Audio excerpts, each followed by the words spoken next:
Welcome to Hurrdat Sports Live. Comebacker. This one ramps up the middle. Ivar, get the spin. The pick. Wow! Bivens 2-1. Peterson on the ground. The short at Alisea. Through the wickets. Turley and Weber score. This game is tied. First pitch swinging on a rope to left. That ball is back and gone. Aloy, right field, deep. And out of here. Into the bullpen, the Hiva Aloy. And the Hogs, who avoid disaster in the top half, have a 2-0 lead on his 21st of the year. Ravi leans into this one. In the air, left field. He did it again. Excellent stick there. One down. Here's Rosmarinen. Rosmarinen. Back out, jump back and jump. Score! Now Barkov with it. Handed by Henrique. Bottom for Hagee, turns, shoot, knocked down by Skinner. Puck is loose. Score!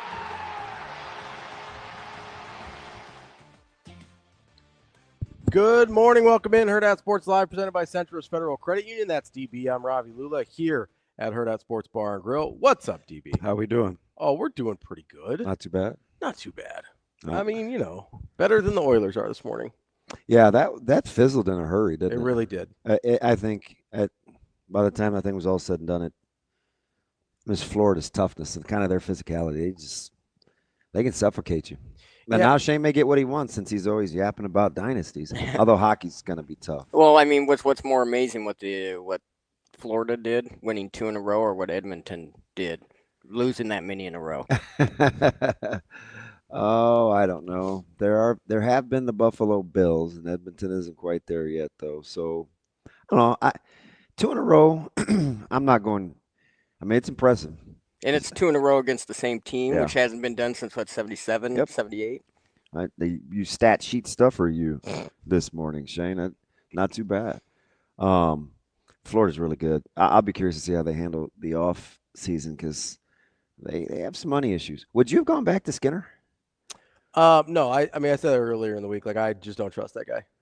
At no point have I trusted that guy. It just always felt like something bad was about to happen. Yeah, and then early you get down 2-0, and it's like, oh, well. Maybe that wasn't the greatest way to go. Yeah, it was a weird day of sports. How do you feel watching 3 College World Series games? I felt bad for UCLA.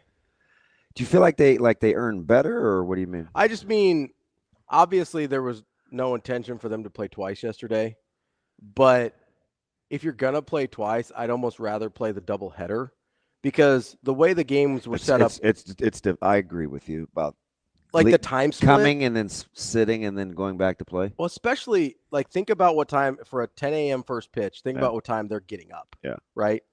You're probably getting up at 6, 7 at the latest to make sure you eat, get to the ballpark. I don't know. We were on the phone with Ty at 8:30. Yep. And we heard the sirens. So they were leaving to the stadium, or 8:15. So they were getting there. Yeah, it was 8:15. Yeah, so they were already ready to go to the stadium at that point, which means they're up for probably at least an hour before that. So they're arriving at the ballpark at 8:15. Yeah. Right. We heard the police sirens. That means the bus is pulling up. They had to have been up for at least hour and a half. Yeah, probably 90 minutes. Yeah. So you're talking 6:45, 7, which I get. Lots of normal people get up that early, but then you go play a baseball game. And then you really have no idea how long it's going to be before you have to play again. And it's not really long enough to get – I know some guys will go, take a nap, whatever. You don't really know how long that's going to be, and you have to get back to the ballpark. And then what time did that game wrap up? 10 o'clock, 9:45? It was in the 9s. Yeah. So that's a really long day. 36 hours or however long it was. 18, whatever, whatever it is. That's a really long day. Oh, you're talking about the initial from the night before.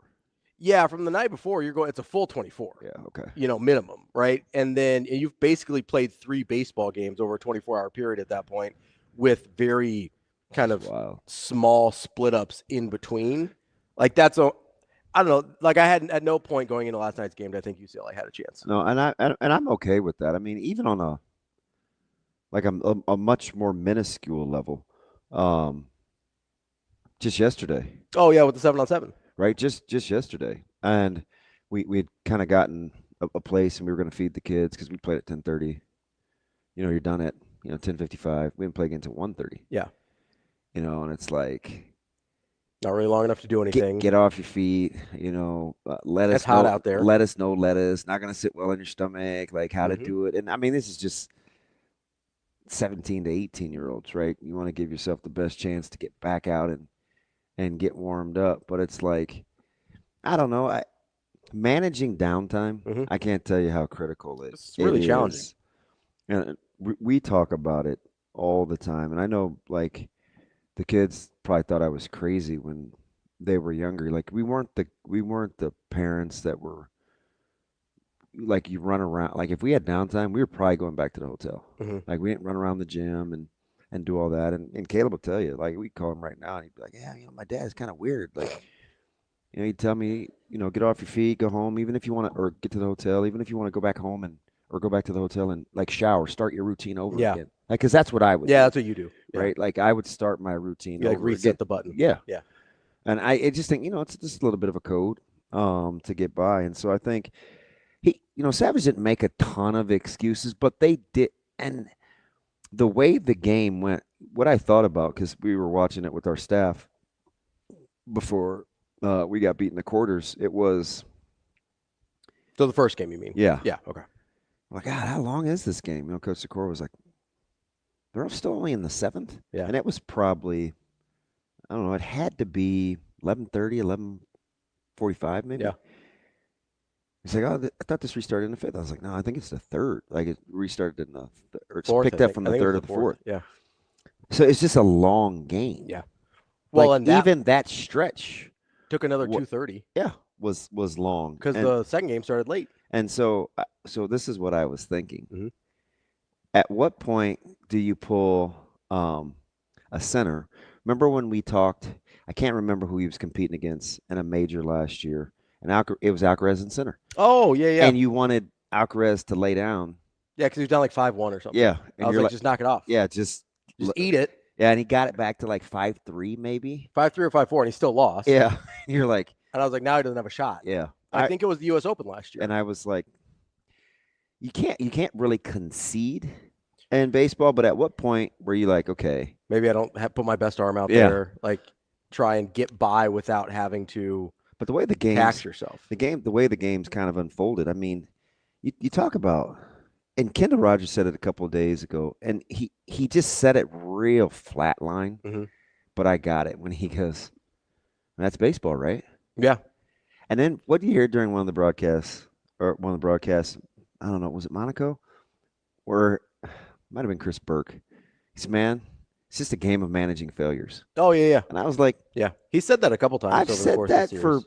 like, that's what baseball is. Yeah, 100%. It just really is. And I think, the emotions, the time off sucks. I'm just telling you. It just, And that's kind of it's just hard to, negotiate, I think. that's kind of one of the things that bothered me, because we talked about when the regionals were happening, like, hey, you don't really ever do this during the regular season.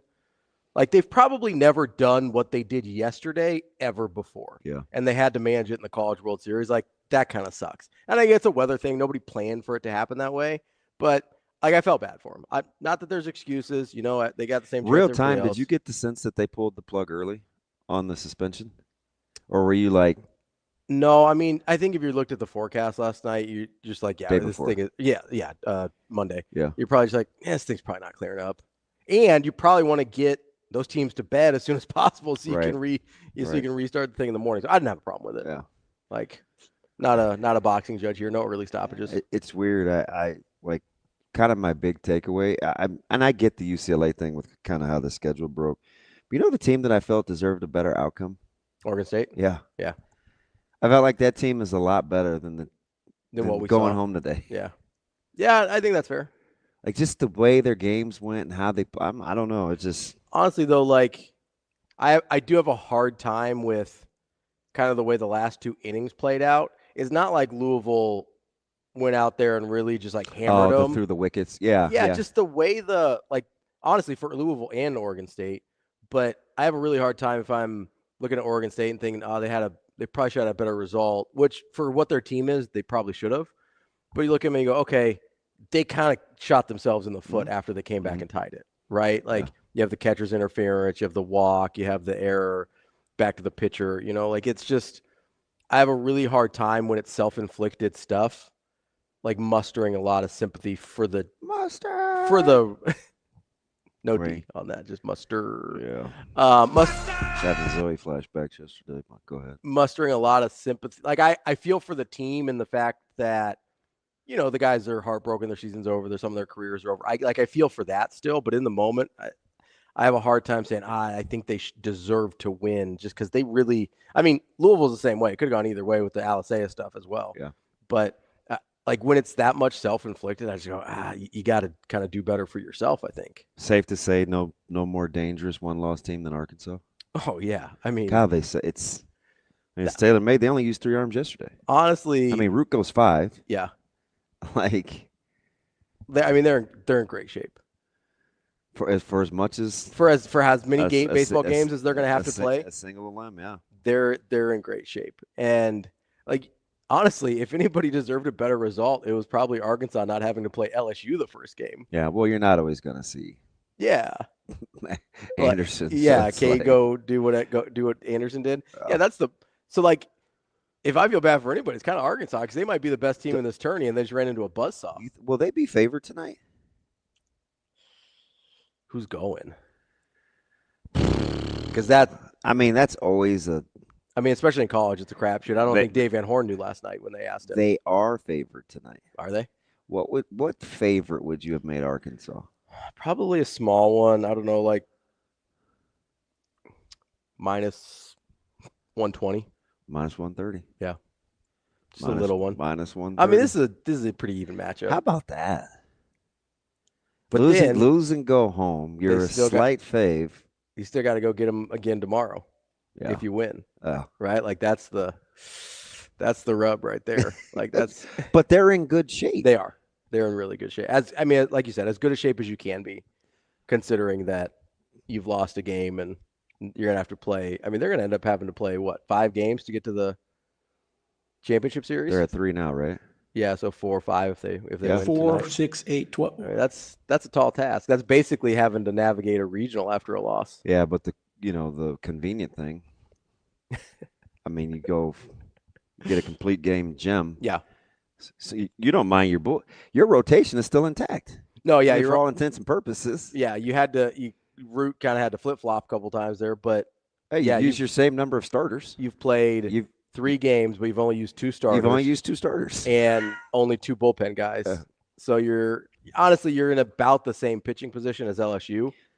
Kind of hard to believe. But you've got a deeper pitching staff than LSU. Yeah. Going to the start it. Are you so 2 quick things. Mm-hmm. Asian White, I apologize that we did not come back to recap Harriet. So like if you're kind of new to us or the Bigfoot lady deal. As I was new to it. Yeah, you're brand new. Yeah, this has been going on. Like we were her first local on-air exposure. Like media stop. And it was hilarious. And we didn't really believe it. And so we did it for like 3 years in a row. And we learned something new each time. And we got all the peyote and so those are people those are people that like haven't heard. But I'm telling you, like that's how she is. And she was sick this year at the convention, which was just a couple weeks ago. Yeah. End of April, end of May, somewhere in there. Yeah. A month ago, I just said weeks. My days are all sorts of blurred. I can't believe we're at the end of June already. So that's what my mom said yesterday. I'm like, wowzer. But so she's 100% being honest. Yeah, that's the thing that was my, I guess, biggest takeaway. And she had an affinity for my old partner. Oh yeah. He had this way of just needling, kind of egging her on a little bit. And I'm not sure she was kind of catching on that he was being sarcastic. Yeah, like I remember one time was this the first or second? This is probably the first interview, and he kept trying to find a way to incorporate her husband's first name. Oh yeah. And he's like, so wait a minute, Harriet. This is for Dick McFeely, right?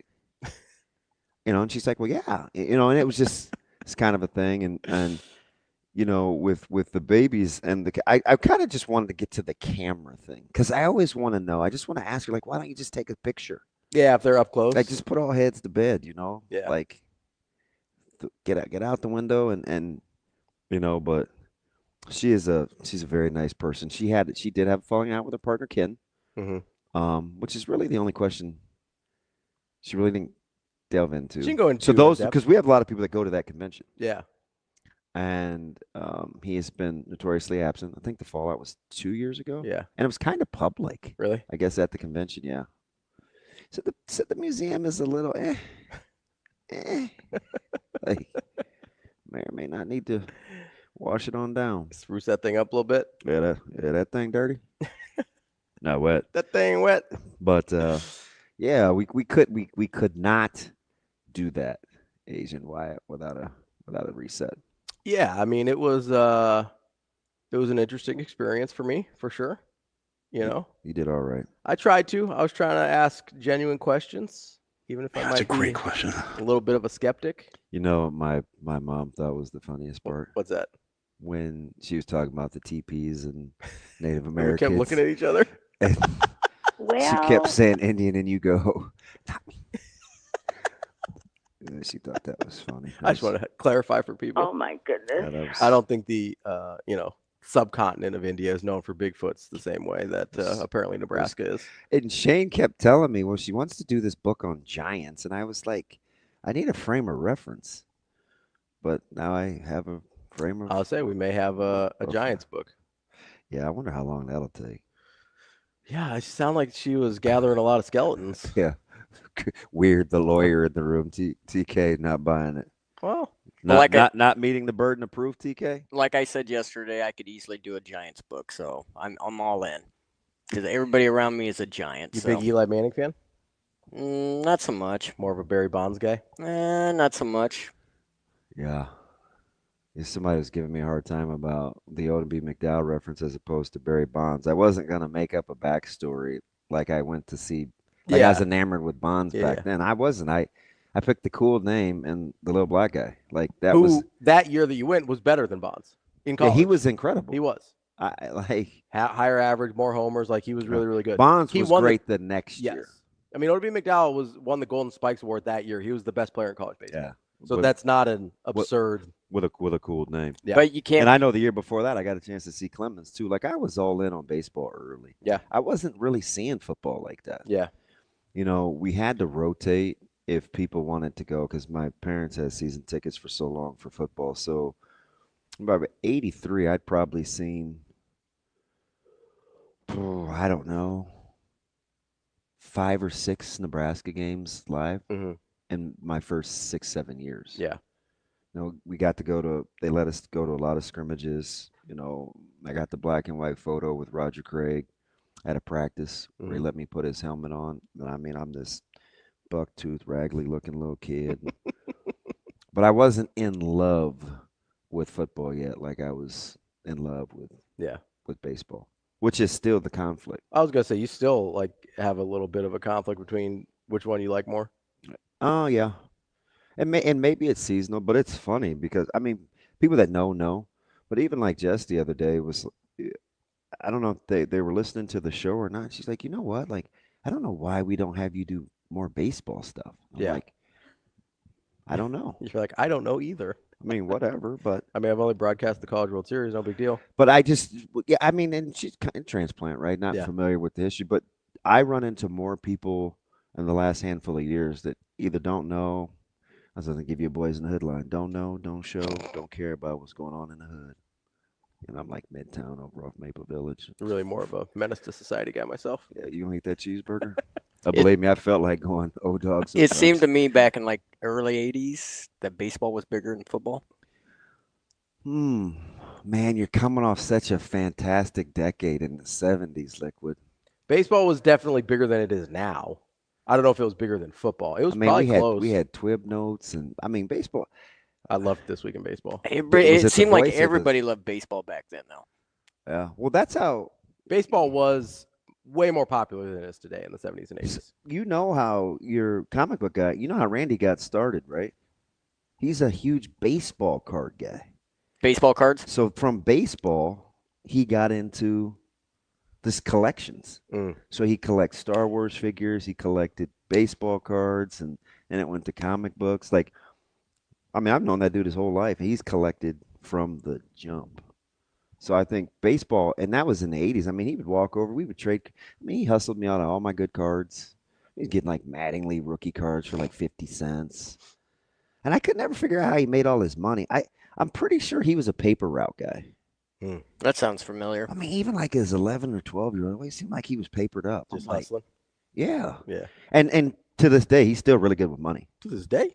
Like, he's smart. Like, you got to get in his brain sometime about investments, and like he's a smart dude. I don't know if this is accurate, but the internet tells me that football became the most popular sport in the country in like early 70s. Yeah, the 70s was the decade was incredible. Really good for football. It was, you had Steelers, Cowboys. Yeah, it was that's your classic. It was the brands. And then you had like kind of these offshoots that were fun, like the Minnesota Vikings with Tarkenton. Like, I mean, the Raiders were always in the thick of it. Yep. So it was like, I don't know. And you're coming off of an early Super Bowl era that like the name of Super Bowl I think did a lot for the national popularity of football too. Yeah. Like that's what, 69? Yeah. 100%. So you're doing, I think that makes a lot of sense in terms of the timing of it. You get the Super Bowl and then all of a sudden football takes off. But Josh, you're doing too much already. I gave Mick, we coach one of his family members. We actually coached two, who, by the way, had a really nice stunt. Little guy. He's got the sweet taper red hair. We just call him D-Lo, but we got to come up with a different nickname because that's what we called his older brother. But I'm like, hey, you need to tell Josh. Ravi doesn't quite know how to take him, so tell him to lighten up. I keep trying to vouch for Josh, but he ain't doing himself any favors. He's not even a good piece of cheese right now. He's stinky piece of cheese. Mick was like, okay, I'll tell him. It's like, yeah, man, get on it. But anyway, as we were watching the Caitlin Clark deal, isn't it amazing how when a sport, because we've seen this in men's athletics, when you get a not a franchise, like an iconic figure like in your transcendent sport, how do they get treated? Oh, not great. It's just not great. Just the general rule. How do you write the book? Yeah. And right now the WNBA is ill prepared. Yeah. It's not their fault. Oh, they've never had this before. It's like, and honestly, you can't use the NBA playbook because it's just a different time now too. And I was like you can't go back and use the bird magic. I wanted to get into the treatment, but I was like, man, I beat that dead horse. But we've seen this in men's sports forever. I think we underestimate the inherent resentment that other players have when someone gets treated like this. And you know what's super funny? We did it without stars. I mean, anybody remember Danny Ainge and Tree Rollins? I mean, Rudy Tomjanovich is still trying to figure out if his jaw was broken. Yeah, good old Kermit. Oh, yeah. Yeah. Like, I mean, now, real talk. I mean, Caitlin's got to act better. He's got to respond better. Yeah. But she's also like 22 years old. Oh, no. You know what I mean? She's got a lot. So far, it's early. Yeah. But so far, I got zero complaints with how Casey's handled the whole. I agree. I mean, she's been really, really and good. I think one of the things that's important to remember here is like she didn't have the upbringing that LeBron James did. And I mean that in a positive way for LeBron. Like LeBron knew he was going to be famous at like 14, 15 years old. Although Kate, I don't know if she knew she was going to be this good. She was pegged for a long time, though. I agree, but I also like the best players in the WNBA have never gotten this level of attention before. I'm with you. You know what I mean? So it's like if you're LeBron growing up in early 2000s and you realize what path you're on, you can kind of start preparing yourself to understand, okay, this is the type of public figure I'm going to be. Whereas like Caitlin Clark or any other WNBA player for that matter has never really had that blueprint of, oh, I need to start having things buttoned up. I mean, it probably wasn't until her sophomore year at Iowa that she like blew up nationally. Yeah. And so that's a level of fame I don't think anyone in, honestly, most female sports have ever been prepared for outside of individual sports. Right. Right? Like female team sports, you've never had a more nationally popular outside of the sport figure than Caitlin Clark. I don't think. And here's the other thing too. They have to really, and that's happening real time. Mhm. But WNBA has to understand we have an incredible amount of talent right now. Mhm. We have got to protect the game with getting the best of the best to help us accentuate this talent. Mhm. Like the officiating has kind of gotten away from them this year. We've seen more dust ups in the first month of the WNBA than, for a minute. Yeah. So anyway, I do. So, it's funny. How Like, many times you gonna be on the floor and Ionescu was like the third best player? that's or not fourth. not very often. She's pretty good. Yeah, you know what I mean? Yeah. It's No, the talent. The league is talented. The talent level is really good, and I think that's where the resentment comes from. Is I think you've got players that are in the league already, and they're like, "Why? Like, I'm as good as she is. I'm as good as Caitlin Clark is." Even if that's not true, they feel that way. Yeah. Right. And for some people at this point in their careers, it probably is true. As you should. No, yeah, I get that. You're a competitor. You think you not just think you're really good. You are really good. You're going to feel some kind of way if you're like, okay, why don't I get everything that she gets? I'm just as good as she is. Okay, so here's the thing, though. I mean, if you really want to make the connection, and T-Mac is on it. When sports, we've seen this. We saw this with the Latin talent, the influx in baseball. You see it with the NBA all the time. But here's the not thing. Just the vets, the retired guys too. How to treat young stars coming into the game. Mm-hmm. There's no real manual on it. The culture just is what it is, and it's defined by how it's always gone in the sport. And a lot of it is hater culture. Really. So, you've got really, really good players coming out of college basketball coming into the WNBA, and I get the vets are like, "You guys serious right now?" Yeah. This was on the backs of, and then you'll go down the laundry list, right? Yeah. With the Millers and the Swoop. I mean, they'll go super old head on you, and it's like Cynthia Cooper. Yeah. Oh yeah. Yeah. What you know about Super Coop? Used to watch a lot of Houston. Oh man, good on you. So I think so as the talent, and it isn't going anywhere. Yeah. I mean, if Juju, and this is going to be another good year, can come back from. Well, and that's the thing is you just keep getting. I mean, I've said this go to the the tournament that Jacob and Micro Cup. Yeah. Like, young ladies basketball talent is on the rise. Yeah. Well, I've made this argument, and I do this with the NBA a lot, and you push back on me sometimes, which is fine. I think talent and skill-wise, just basketball in general, across men's, women's, everything, and you see it younger and younger too, because kids are getting so many reps so early, and they are like there's less kids that play baseball. There's less kids that play football, especially in the last 10 years. The skill level, just the talent you're getting into basketball, and then the focus that they put on it, because again, you do have more specialization, which I don't love, but you're getting incredibly high level players really, really early. Yeah, I don't push back on the talent.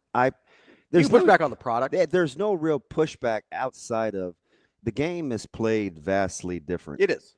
I've seen this, and this is not as good an analogy because I know you don't love hockey, but the NHL adjusted to the Edmonton Oilers with Messier and Curry and Gretzky. I mean, guys like Gordie Howe, not that I was watching him on television, but there were like one or two or three guys. And then they had the goons to protect them. So it was like, let these guys get theirs. People came to see the one or two guys. In the 80s, when they transitioned and there was a lot more free skating, it was like, oh my gosh, we got to let these guys skate. So it was a lot more open ice skating. Then in the 90s, it was, okay, a few bigger pads. Goalies are getting a little bigger. I haven't even got to the 2000s yet, right? But the game was still played with kind of this physical level. You had to have your head on a swivel. There's the famed rivalries of the 90s with the Avalanche and the Red Wings and the physicality of it, even though it was still skilled. But it was rare if you said to yourself, oh my gosh, man, Peter Forsberg is a great two-way player. Sure. I remember when Mike Modano's career started to really bloom and he started to become a two-way player. I was like, oh my God, man, Mike Modano is unbelievable for the Stars.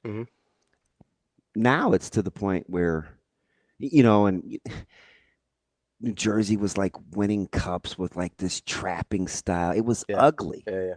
So now what have we gone to now? We're back to a Back to little the more free open skating, ice, a yeah. little more free skating, a little more scoring. Because not only are the goalie pads bigger, those guys are a lot more athletic. They can do more things. Your defenseman can now handle the puck. It's not cool to be a goon. Mm-hmm. I was like, there's not a lot of true goons left. And I'm just using hockey fresh off coming up Florida. Cup, yeah. But the game has to move like that too. Like what happened when they wanted to free up Jordan's greatness and get away from the Jordan rules? Mm-hmm. Right? And what happened with defensive 3 seconds and hand checking? Like the game. So that's kind of where that's. Well, you know where it really happened? What do we see happen in football? And I hate it. Yeah. Just let guys run free illegal across the contact inside of 5 yards is now an automatic. Like there's some trash out there. Yeah. I apologize for you folks that love to see points, but this sounds dumb as a guy that played offense his whole life, but as a defensive guy, I'd like to see that's too easy.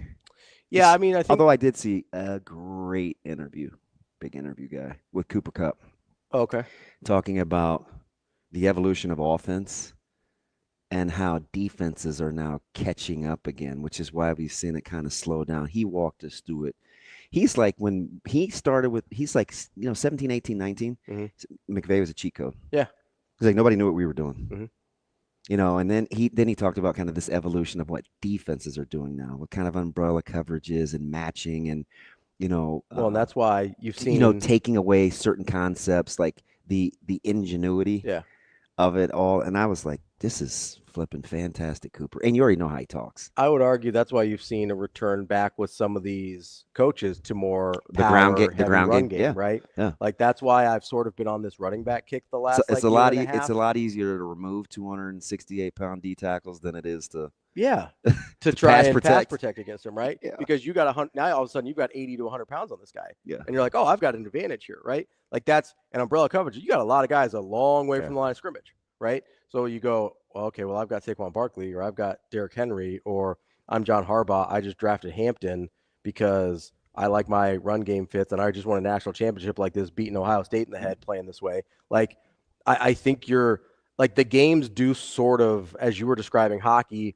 and the NBA, like the games sort of do check themselves and stylistically. Okay, what's next? And that's sort of what it feels like. I almost feel like Florida course corrected a little bit of the free skating a little bit because they lost their first the first cup they were in this run, right? Yeah. And they felt like they weren't physical enough. They felt like they were a little too finesse, need to be, a little too free skatey, and not enough like physical toughness to go out and win a cup. What do? They go address that. They bring those guys in that can play a little bit different style. And now Edmonton, who's playing like Florida did 3 years ago, gets beat by Florida because they didn't adjust the way Florida did. Yeah, it's so interesting, too, because I've seen, like, if you really want to go, like, recent, I remember I talked to Jerry DiNardo.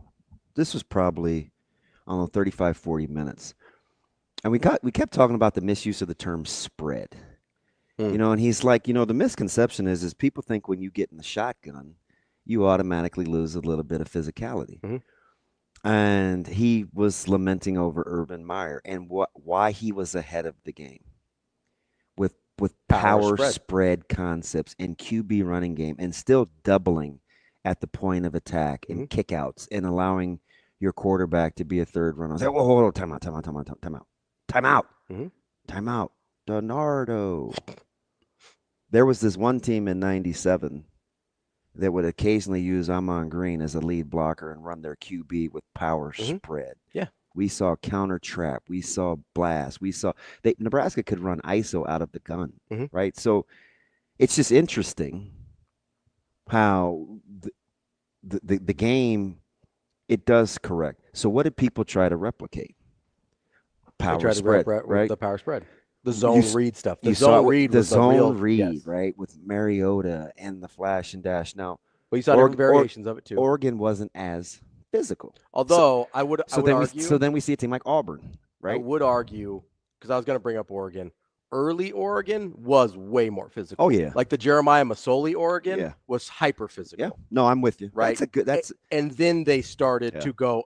I remember when I wanted Masoli to come to Nebraska before he went to Oregon State. Yeah. Well, he was the Ole Miss transfer, right? Yeah. I'm like, man, He spent a minute with the Nighthawks too. that'd be all right. Big thick guy could run. Yeah. But then everybody was kind of over the Jamal Lord thing Yep. and that experience. And so to that point, Yeah. even with Tebow, right, Mhm. the 4.4 yards a carry guy, Yeah, I mean, if you go back and watch those you 14, still those want are- them to be. Now you want your court. Now you want that dual action, but they still had it. Now you got to go back to being able to play catch. Yeah. It's just weird how the game Well, and you brought up Auburn, right? And you know with Cam Newton. I was gonna say before that, my weird obsession with Oh, Gus Malzahn. what's his buck? It's 14 that couldn't throw it to save his life. Anderson? No, quarterback. Yeah, He had Coates. He had Sammy Coates. Yep, 14, I brother. can see him. I always think his name is Nick Anderson. And It's Nick. It's Nick something. Yeah, I'm doing the Orlando Magic guy. But anyway. Yeah. Really? Nick Anderson. Yeah. Going to the foul line in the playoffs, and I felt so bad for Nick. 0 for 4, baby. My man took his jersey and wiped his face and wanted to. I was like, oh. You could tell he wanted to disappear. Yeah. But no, like Auburn was sort of this mix between like the power run schemes, but then they were a little more spread out. So they were a little less physical. But until Cam Newton showed up. Somebody hasn't filled me in with what Nick's last name was. Until Newton showed up, they couldn't play catch. Yeah. Right? Yeah. And that's what kind of hacked that for them. And that's part of the reason, full disclosure, I didn't think Cam Newton was going to be able to figure it out in the NFL because he didn't go through route progressions. It was one read and then take off, right? And so I go, okay, how's that going to work in the NFL? Well, he's a physical freak of nature, the likes of which we haven't really seen, so that certainly helps. And he got better as a passer as well. But then you go all the way from, okay, you start with your Urban Meyer, then you kind of have a progression to Oregon, then you have progression to Auburn, and then all of a sudden you have these really spread teams that you go, okay, these aren't physical football teams anymore. But it took us several iterations of that to get there. Thank you, Todd. Nick Marshall, 100%. Yes. Golly. And then now you're starting to see it go back a little bit. Oh, what if we put 2 tight ends in here? What if we I don't know that we're going to see a fullback, but like H-backs are sort of this sexy new little toy that you can use to be like, oh, I can line him up anywhere. Look, I can line him up behind the quarterback. It's like, yeah, just call the fullback, bud. You know what's funny? Yeah. We got beat by Columbus Lakeview yesterday. And, I tried to tell our guys, obviously, I'm familiar with their coaching and their style. And I think they've made it to like 3 or 4 straight semifinals in this. Yeah. Like, they're really good at this. You know what they would do? What's that? They would show you like an inline tight end or an H-back, motion, use run action. Because you got one carry. So we play an odd front. So we're short a backer because you can't play with 8. It's 7-on-7. Yeah. So there's a little vacated spot. And they would show run action. And occasionally when you can run, like it holds. Yeah, just freeze them. It holds our backer. Yeah. And I know people are like, oh, you can't run. But that's what he's coached to do. And you're not going to say, hey, don't honor it because we saw a team in crunch time hand the ball off for it was like a 12-yard gain in 7-on-7. It was a backbreaker because the team that they were playing, they gave up the first down, right? So every now and again, you have to be conscious and you only get one blitz. But I say all that to say the concepts of having 2 backs in the backfield. I don't know how many times yesterday I had to say, hey, you got to treat it like a nub. And a nub set is no tight end, 2 back to a split side. And then you get motion. You have to play it a certain way. Yeah. Because we have to still play by our rules, right? And their concepts were so good. Like in a 30-minute game, we only had the ball 3 times on. We scored every time on offense and lost. Yeah. But we only had 3 possessions. Yeah. Right? It's hard. Yeah. So when I watch, and I don't even know why I said that except shout out to Lakeview for being true to who they are. I watched them last year. They were really good. Yeah, you remember. Yeah, they were really good. So anyway, I say all that to say, I think you saw the return of that. Like when you watched Ohio State, for as good as that wide receiving core was, what were you terrified of? Physical football team. Right. And you're like, oh, Judkins and Henderson. Yeah. And Will Howard at the power. Howard's he makes you play 11-on-11. We had a fantastic. Who was their OC last year, though? Oh, yeah, Chip. Yeah. Buffalo Chips. So I was walking with one of the coaches. He was getting ready to train some kids running track, and we were just talking about all the offenses that used to give us fits in high school. And somehow Bellevue West came up, and I've always talked about this, right? I mean, they were harder to defend when they had mobile quarterbacks. Huffman's he's a monster. Yeah. Right? Because that's why and this is nothing against Danny Kaelin, you had an easier time with Danny Kaelin because he wasn't the running threat that some of those other guys had been. We had to come up with 2 defenses. Who was the guy right before Kaelin? Glance. Really, really good. I don't even want to get back into that guy. I love him, so Yeah. it's easy for me to cheer for. But that's the perfect example of like, hey, without the mobile element of the quarterback, where you have to account for another guy. You want me to? I'll give you a real practical example. Not to go all down memory lane. Similar defense to what we ran last year. The last couple of times we've seen Bellevue West, we implemented a little bit of it when I was back at North. Bellevue West put together a 19 or 20 play drive on the opener against us because he would scramble and get a first down. And we panicked and we got out of it because we're like, man, this dude's. You felt like you couldn't account for him. Couldn't account for him. Yeah. But there's no way with the concepts. Yeah. We're playing in two shell, right? It's like. Which is why. And he would buy time. It's just like, this dude's going to kill us. How many times you bring up last year? He's one of the better players. Lance? Yeah. Yeah. Oh, God, he was good. That's one of the reasons you kept bringing up last year. Hey, like 3 times a game, I need Dylan to take off. That's it. Yeah. And I'm just telling you. Like 2-3 times a game. I think people think I'm exaggerating, but we're even talking about it now with Warren. He's got to take off a couple times a game. With our guy in the backfield in the RPO game, Braylon's got some really good guys on the outside. Braylon's got to be able to run it a couple times. And I'm just telling you, you only have to do it a few times. Because you have to game plan for it. Also, there's this human nature thing when you're in the moment. You ever seen a team switch to a zone in basketball? They give up a 3-pointer immediately. They automatically get out of it. Yeah. It's like they're not going to hit that shot every time. So you know who's mental... famous for that because he was a man-to-man guy? Who? And he would try to sprinkle it. Coach K. Yeah. Hey, Coach K. But most people don't have the stomach for it. So it's like I can't wait to see what offenses like I do. Adam McClintock brought up a fantastic point. I knew exactly what he was getting at when he said, this sounds odd, but I almost want to swap quarterbacks with Kotelnicki. Oh, yeah. And I was like. This was over text. Yeah. Yeah. Was it just me and him or were you No, on I was on there. Okay, and I'm like, he was killing me over Levitt? No. Yeah, Levitt and Dillingham.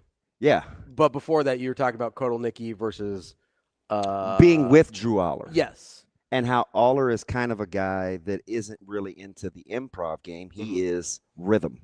Yeah. More of a and traditional. And how that I just say rhythm because now I don't know what traditional means. I know what I mean it to the mean. concept when I say it. Yeah. He's not going to be the improv guy, right? Not going to RPO you to death. More scripted, like stuff like that, right? So I'm like, man, I could see that because I think what he said, what he thought was kind of wild. It's Kotelnicki's super creative, and Aller can't really take advantage of that creativity. Right. Yeah. But I am curious to see like what Denbrock does with CJ Carr. Right. I'm really curious to see the marriage between Drew and Kotelnicki with this tandem at running back, and you do have Pena, and now you don't have Warren.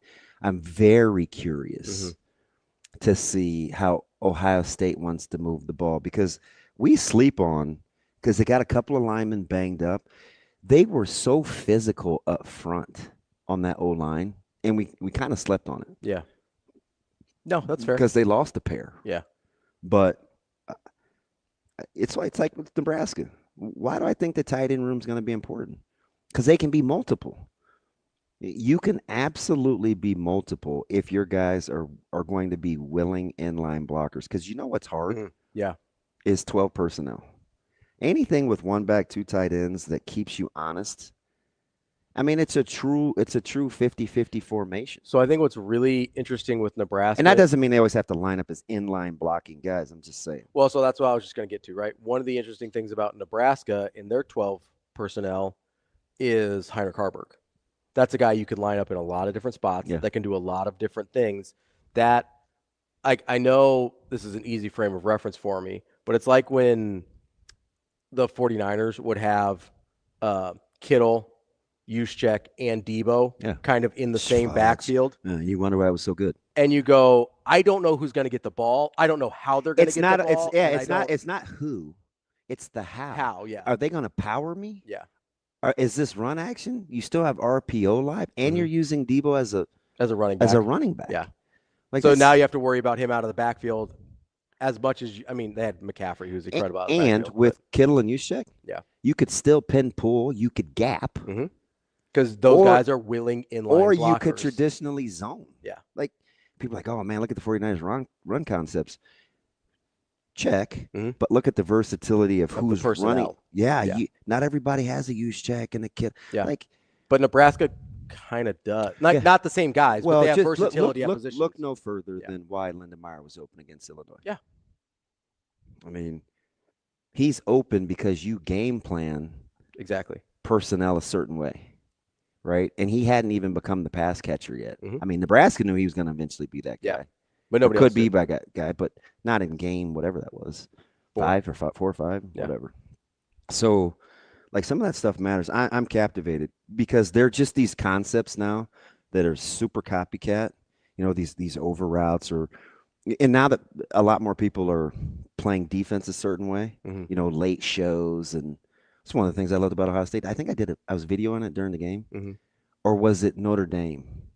The late rotations, almost at the snap. Yep. Yeah, I think it was Ohio State. I thought it was. I'm like, this is tough. Yeah. It's not, I know people are saying, just throw the ball. It's like, yeah, I don't know. Is that quarters? Is that going to be 2? So that's the thing is you want them to throw the ball, right? But then they're seeing what they're seeing pre-snap and making their reads and calls off of is different than what's actually presenting itself once the ball is snapped. That's why I'm hoping, at some point, if Nebraska can go to this package where I think I just get the feel they want to run the ball more than we think they want to run the ball. I do. I'd believe that. I may be crazy, and it's early. What is it? It's late June, middle June, whatever it is, June. I think, yeah. But I think, given if they had their druthers, they could run the ball whenever they want to. I think it would please them mightily to just have 6 minutes on the clock and hold that thing for 6 minutes. It away. Yeah. My only hesitation on that is I think they really, really like their quarterback and wide receiver rooms. Yeah. I mean, the wide receiver room is going to be interesting because I still think it has to. It's got to show it. I think it still has to evolve a little. Yeah. They have some numbers, but I don't think it's like. I don't think it's super deep. I do think they like the guys they have. Yeah. And I sit there and I go, okay, if you think Dylan is who you think he is and who we think he is, or who I think he is at least, I don't want to speak for anybody else. But if he's the guy that we've been talking about, taking that big leap, and every time Matt Rule's speaking somewhere publicly, he's talking about how much better Dylan Rail is than he was last year. And so you sit there and go, okay, if that's the case, if that's true, you're going to have a hard time taking the ball out of his hands very often. Yeah. And one thing that's my only hesitation. They keep replaying this Caitlin Clark thing. This is interesting. And I know people laugh at her and say that she, got to handle it. And I do think she's going to kind of have to handle it a little bit better. But she does get hammered, though. Remember everybody made the big deal when Stewart punked LeBron? Yeah. Isaiah Stewart? No, I'm not fighting Isaiah Stewart either. No, I don't think LeBron wants to either. I don't think LeBron wants to fight you. The only person I think LeBron enjoys fighting is Stephen A. Smith, who, by the way, wow. Oh, we can get to that. Wow. I think I might zag there on you. Wow. A little bit. What do you mean? Over SAS? Yeah. You better not. No. Listen, now is not the time to mess with my emotions. I'm going to let you know that right now. Which is funny because one of our officials, we had one of the guys that I know was doing 7-on-7 yesterday. I still think he was using his stopwatch like a calendar, but that's neither here nor there. It was so bad the players started counting to 4 out loud. I'm like, you guys can't do that. You ever seen guys do that in basketball on inbounds? They're like counting out the 5. Yeah. Oh, yeah. I used to have my guys do that from the bench. Do you know how often I think that could be called?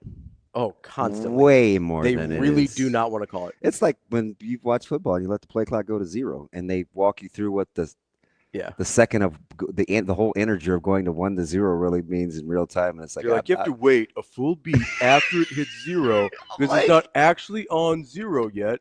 It's on 0.8, and then you have to, I'm like, You have to almost hold that ball for a full 7 I'm not seconds that to get a smart. 5-second on inbound. No, it's like, It's wild.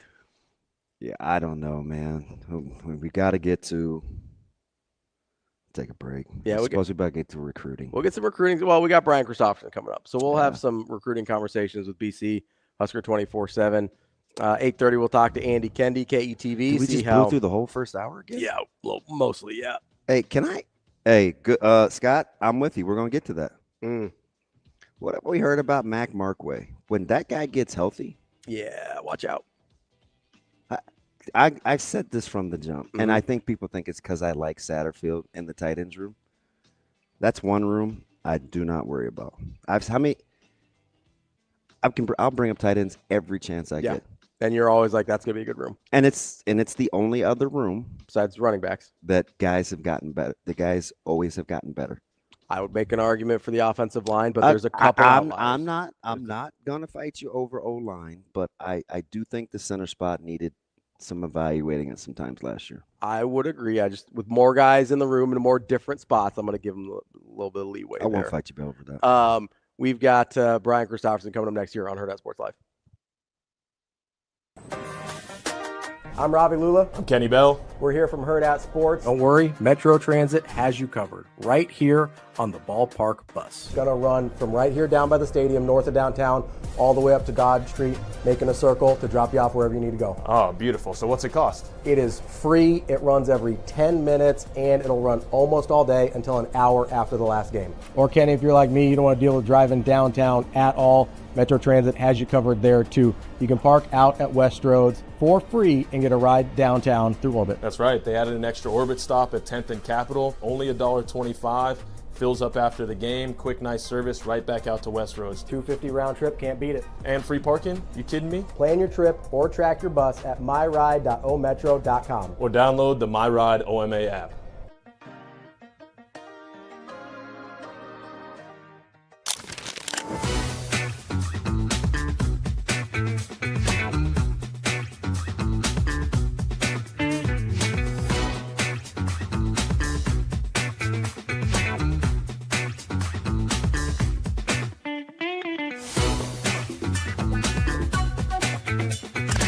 Centris Federal Credit Union, we understand that the journey of building your own business typically starts with modest beginnings. With a little help from our team of experts and small business loan offerings, you can take your vision and transform it into a more concrete reality. Centris Federal Credit Union. We are where you are.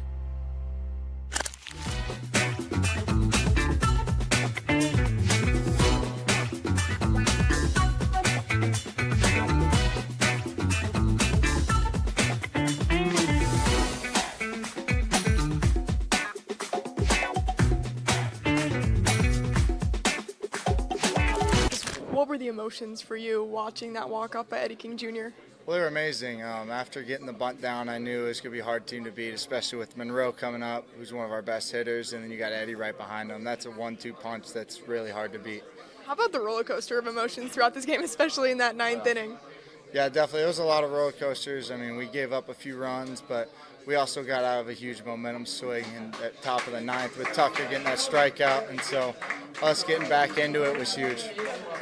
You're a Louisville kid. How much more does this mean to you to rep the Cards? I mean, there's a ton of pride. Both my parents went there, and so going up with the name on your chest of the city you grew up in is huge, and it's an honor I can't imagine. Yeah, Jake Monroe told me the other day that you guys have been doing this all year in terms of comebacks. You can't count this team out. Why is this team clicking right now on all cylinders on offense and just staying so aggressive in the box? Yeah, we're just a resilient bunch, and we got a good approach. Coach Snyder's helped us along the way, and so staying with our approach is a great thing, and keeping going and finding fastballs we can hit.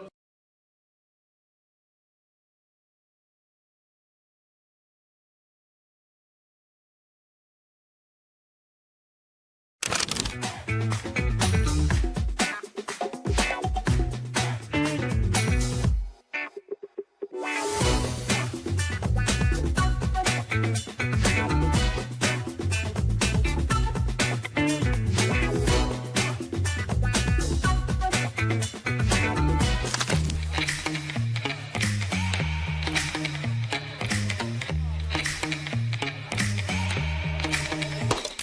that cheddar, bacon, Rico.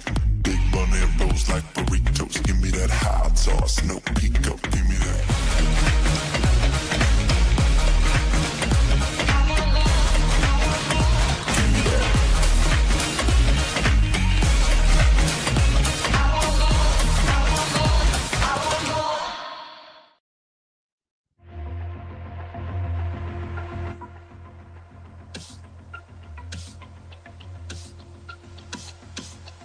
You're listening to Hurrdat Sports Live.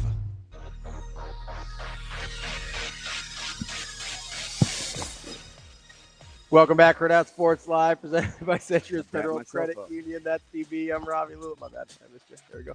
I didn't know we were doing. Make sure if you're on the roads, you do know what you're doing, keeping those eyes focused straight ahead and not getting distracted. You've got one job as a driver, is to drive. This message from the NDOT Highway Safety Office. It's just interesting. Why are you laughing? Because I just your interactions with some people in our chat are it's just the same. it's the same old story.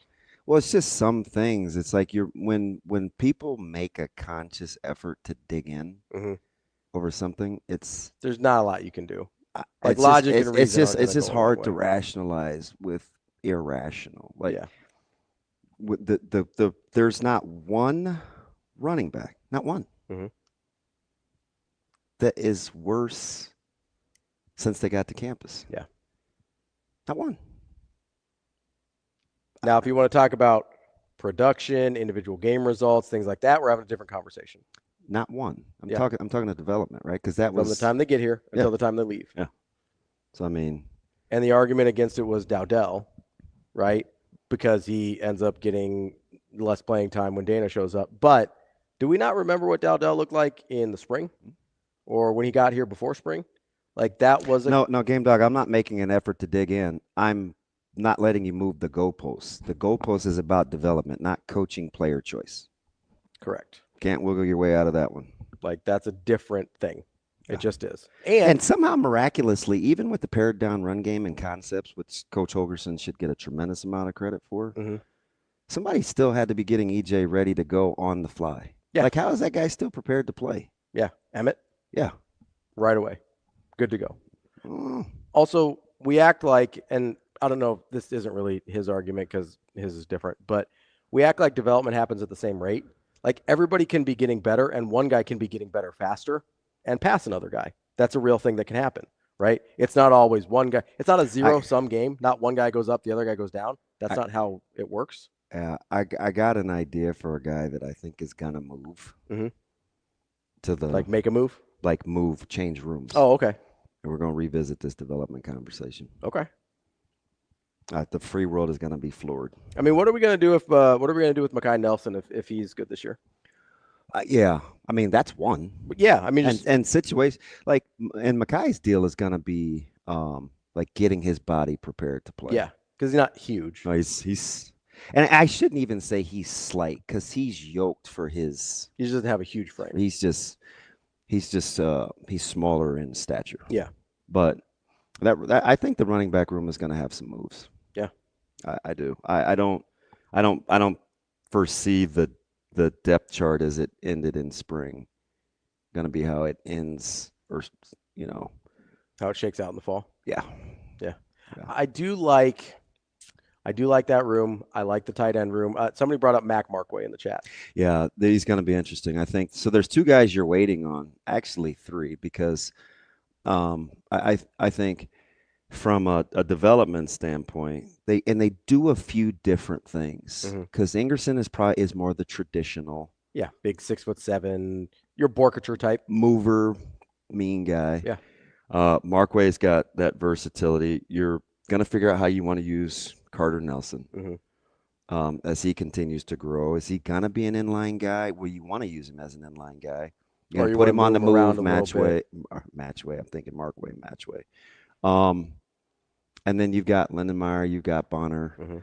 I mean, so you're going to be way okay. in that room. And I think you're going to have some versatility. And if you're only limited by Dana's creativity, you're not limited at all. You're not limited. I mean, at some point, if you get good enough command of the offense, which I think Dylan should. Yeah. That's the thing I'm least concerned about is his command. And your offensive line holds up. You get to play matchups. And you can get guys in bad matchups. Like that's where you want to get, right? You want to think players, not plays. Yeah. At the end of the day, Dana will find his matchups. Players, not plays. Let's get to one of our favorite players on the show, Brian Christopherson, Husker 24/7, joining us now. BC, what's going on, bud? Not a lot. How are you guys doing? We're good. We're good. We saved all our recruiting juice for you. No. Aren't you happy? Because this is the questions that we keep getting. Ravi was already mad, and I haven't been in the greatest of moods. So I told myself today, I'm not going to contribute to his delinquency. I will be the positive one. What'd I do? But he's upset that folks are panicking over 2026 recruiting class already. I didn't have any tidbits for him because I said, you know what? We're going to talk to a guy that's a heck of a lot smarter than me. I'll let BC figure out if he's panicking over the 2026 class.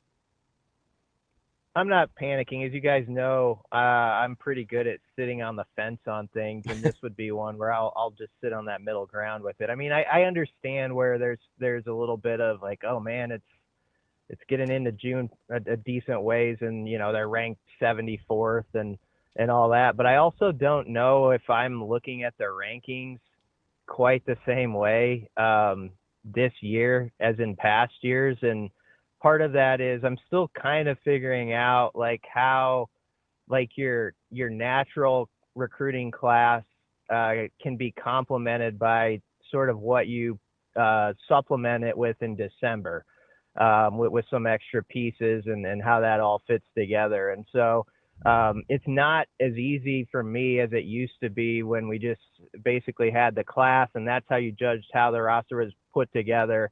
Just a recruiting class out of high school alone, it's like, oh, if they were like 55th, you felt kind of down about it because there weren't other options to add anywhere else. So in this day and age, I'm still kind of trying to work out what the exact calculus is on like, okay, let's say you did have a recruiting class that ends up like 45th, but you add the 2 or 3 pieces at a different point that fit the puzzle really well.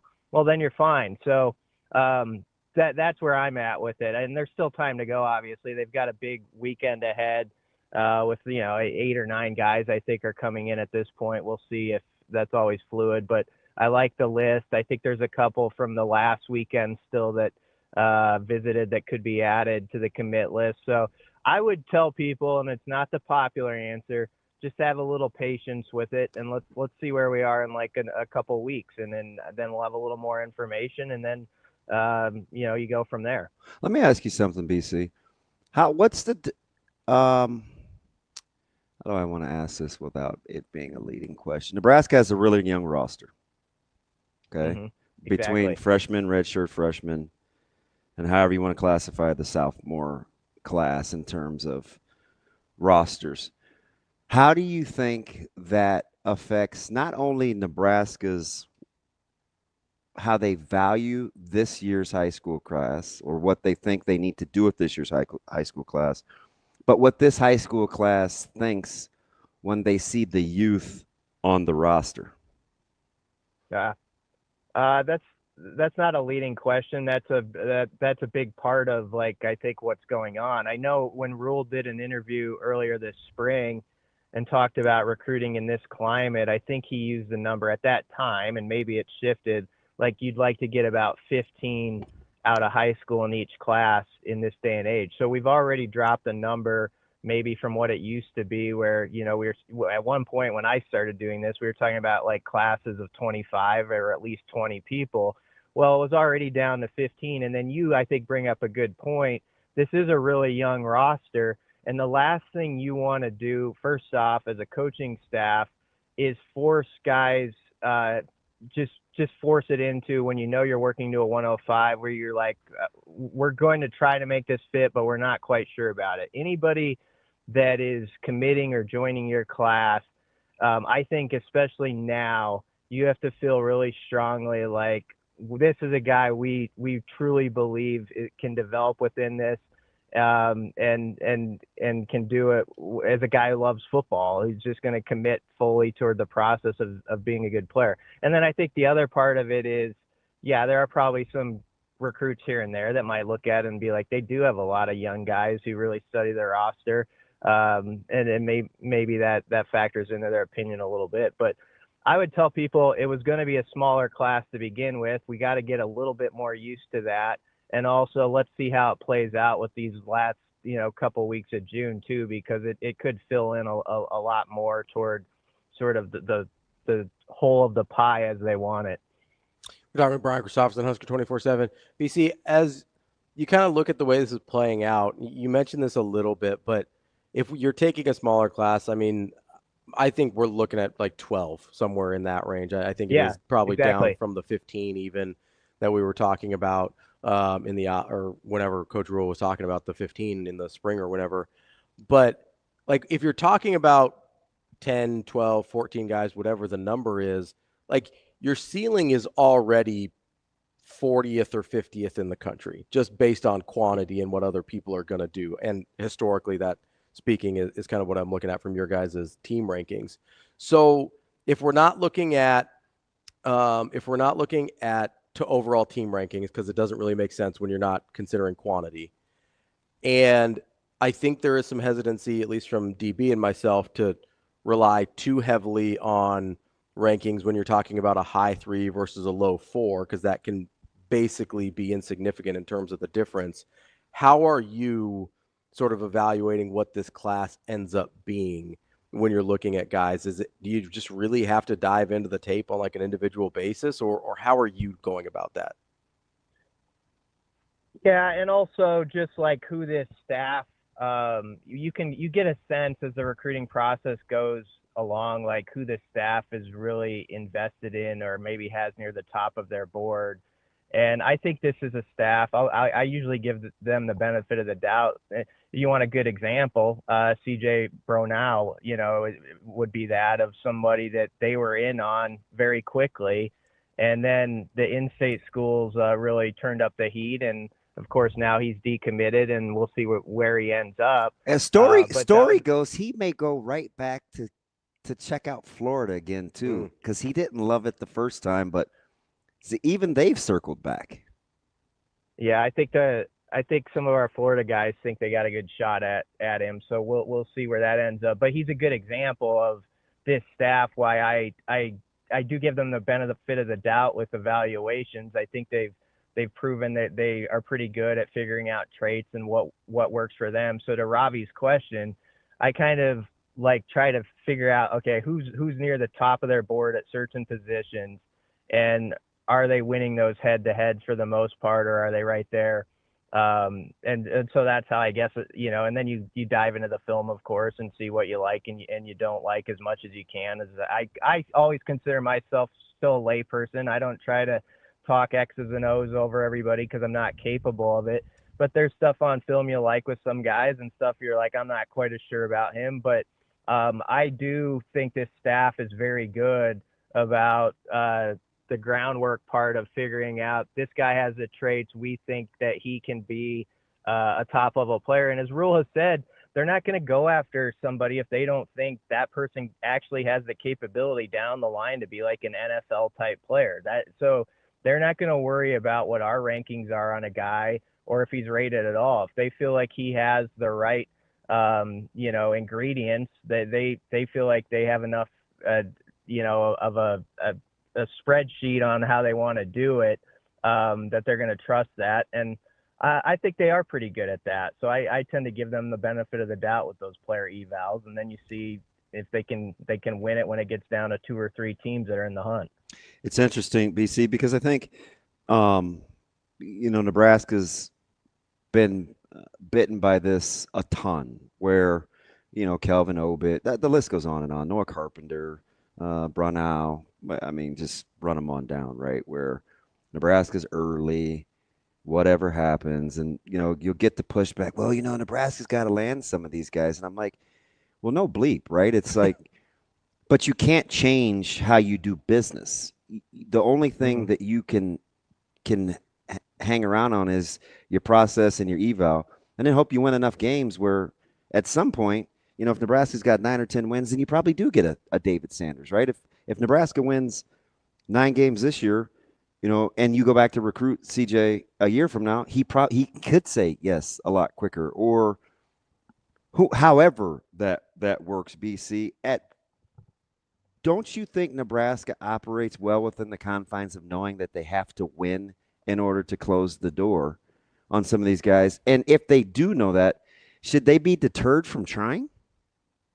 No, and that's the thing is that there's time left. Like whatever this sits at the end of June, as you say, like if Nebraska has a season where they win 9 or 10 and they make that jump and they're in the conversation for like the CFP and stuff like that, they're going to end up with a solid 26 class. I'll guarantee it.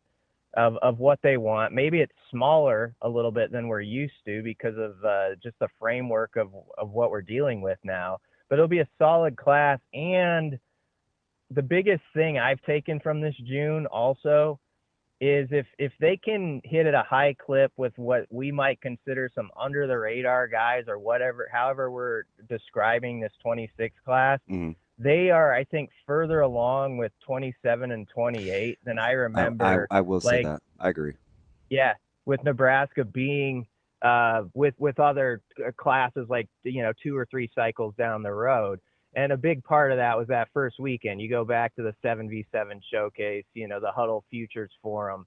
I mean, there's like 20 guys at that Futures Forum who are like top 75 players, if you want to talk about ratings, like in the 27 and 28 classes that are visiting Nebraska way earlier than they would, previous years. And they were really impressed by it. Like every review was a very high level review of what Nebraska has to offer.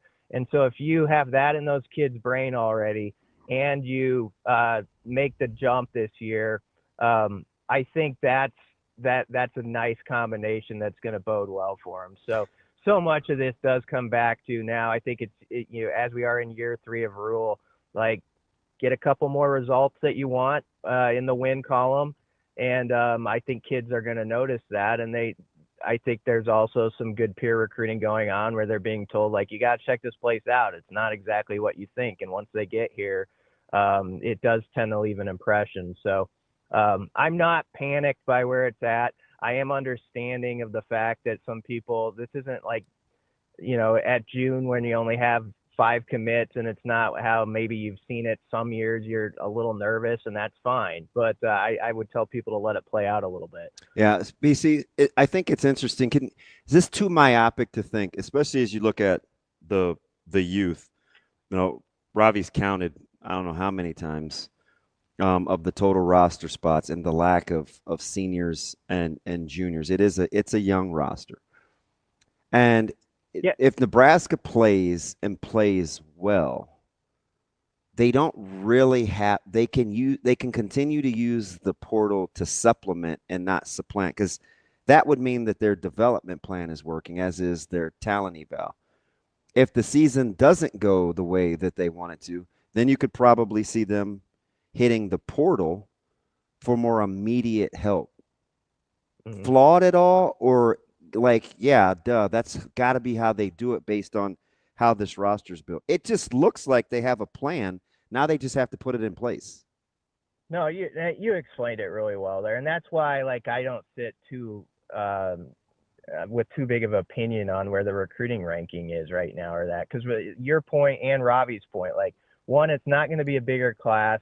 Bigger classes help you in the recruiting rankings. So you just have to make sure you maximize what you get, knowing you aren't going to have the quantity, but also you can, as you say, supplement it. And that's what I was kind of trying to say with my first answer, which wasn't the most artful, is that, this could be a class where maybe it sits in the 40s or 50s. But if you really like the guys you have in a smaller class, and then you need to add just a couple pieces to it to kind of finish it off, maybe that's through the portal. I think we're still trying to figure out a little bit how to judge that, like I don't think it's as easy as just always looking at just the high school recruiting class anymore. You gotta see how it all comes together. Like maybe you like 10 guys that are out of the high school ranks, and then there's like 3 guys that really fit well that are portal guys that add to it, and you're like, okay, I like how that all came together now when I see the whole picture. That's why we're watching it's like if you go on the street and you're watching a street artist, we're just like in the beginning part. You just started, you don't know what he's doing with it yet. You have to wait till that picture is complete. BC, do you wonder at all, like, when talking about Nebraska's approach to recruiting and things like that, obviously it seems like Nebraska has a certain way they want to go about their business, right? And they try and cater that a little bit to each guy's personality. But I don't know. I look at like the CJ Brownell situation, and I look at like David Sanders Jr. last year, or like obviously there was something there that appealed to those recruits on some level. But at the end of the day, with David Sanders, it's like, okay, Nebraska's too far from home for what I care about. And with CJ, maybe it's a far from home thing. Maybe it's an NIL thing. Like, guys' priorities are going to be different. It seems, I don't know, I'm having a hard Nebraska, time. you don't want them to play the variable game? Yeah, I don't want them to play the reactionary game. Yeah. Like I don't want them to, like, if we like the process, and kind of a side note here about the process, like, I do find it funny that we love the eval and the offer before everybody else on CJ Brana, but on all these other guys, then their evals must be off just because nobody else has come calling after it. Like, so I struggle with that sometimes too. But it just feels like, and I know fans are going to be more reactionary than coaches, but like it almost feels like fans want the coaches to be as reactionary as they are, and I don't totally understand that. Well, it's a good thing that coaches aren't. You can't have that. You got to have just a consistency and a belief in your process that, you're not going to overreact just because every kid, as you mentioned, is going to have different variables as to why he decides one way or the other. Some kids want to be closer to home. Some kids want to get as far away from home as possible. I mean, we see that locally, and we see that in other states and how guys process it. I would say, like, let's just use CJ Brownell as an example. Nebraska recruited that one great. I mean, they really did. Like, and I know, they got in before most. They saw a prospect with better traits or emphasized traits that they like before others actually did that are even closer to the prospect. So you got to give a Husker staff credit for that. I think they put a good foot forward even last week when he was on the OV, and it was felt that it was enjoyed by him and there was a real shot still. You did all you can with that legwork and stuff.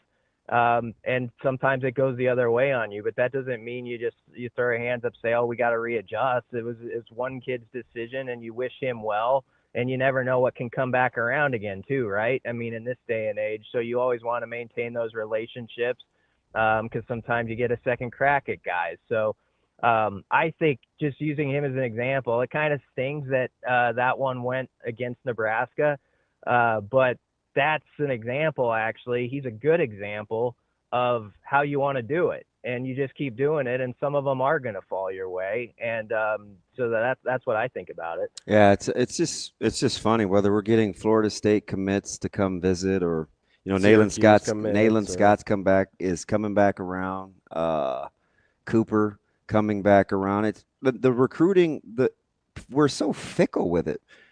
We're not real happy with CJ's decision, yet we're willing to be excited about other guys that are committed elsewhere coming to take visits. At some point, we just have to understand that commitment is pretty loose term. It's pretty fluid, right? Yeah, it's a. I mean, this weekend is full of guys that are committed other places. Yeah. Yeah, exactly. And I mean, anybody who is following like CJ Brownell's recruitment and has known for like a couple months that this was like a race that was on, right? We didn't this wasn't a deal where it's like, oh, that's stunning, that he decommitted. I think he even in interviews was pretty clear, like he was talking like he wasn't committed, even though we were labeling him as that. So So I guess last night it didn't jar me because like he did an interview like in March where he's like, yeah, these are my 4 or 5 final schools and Nebraska's one of them. And some people are like, hey, wait, aren't you committed to Nebraska? I was like, that's recruiting. He's this is going to play out and this is wide open still. So last night's result, it's okay to be disappointed because he's a good prospect. I think it's one guy. I think Nebraska recruited him pretty well.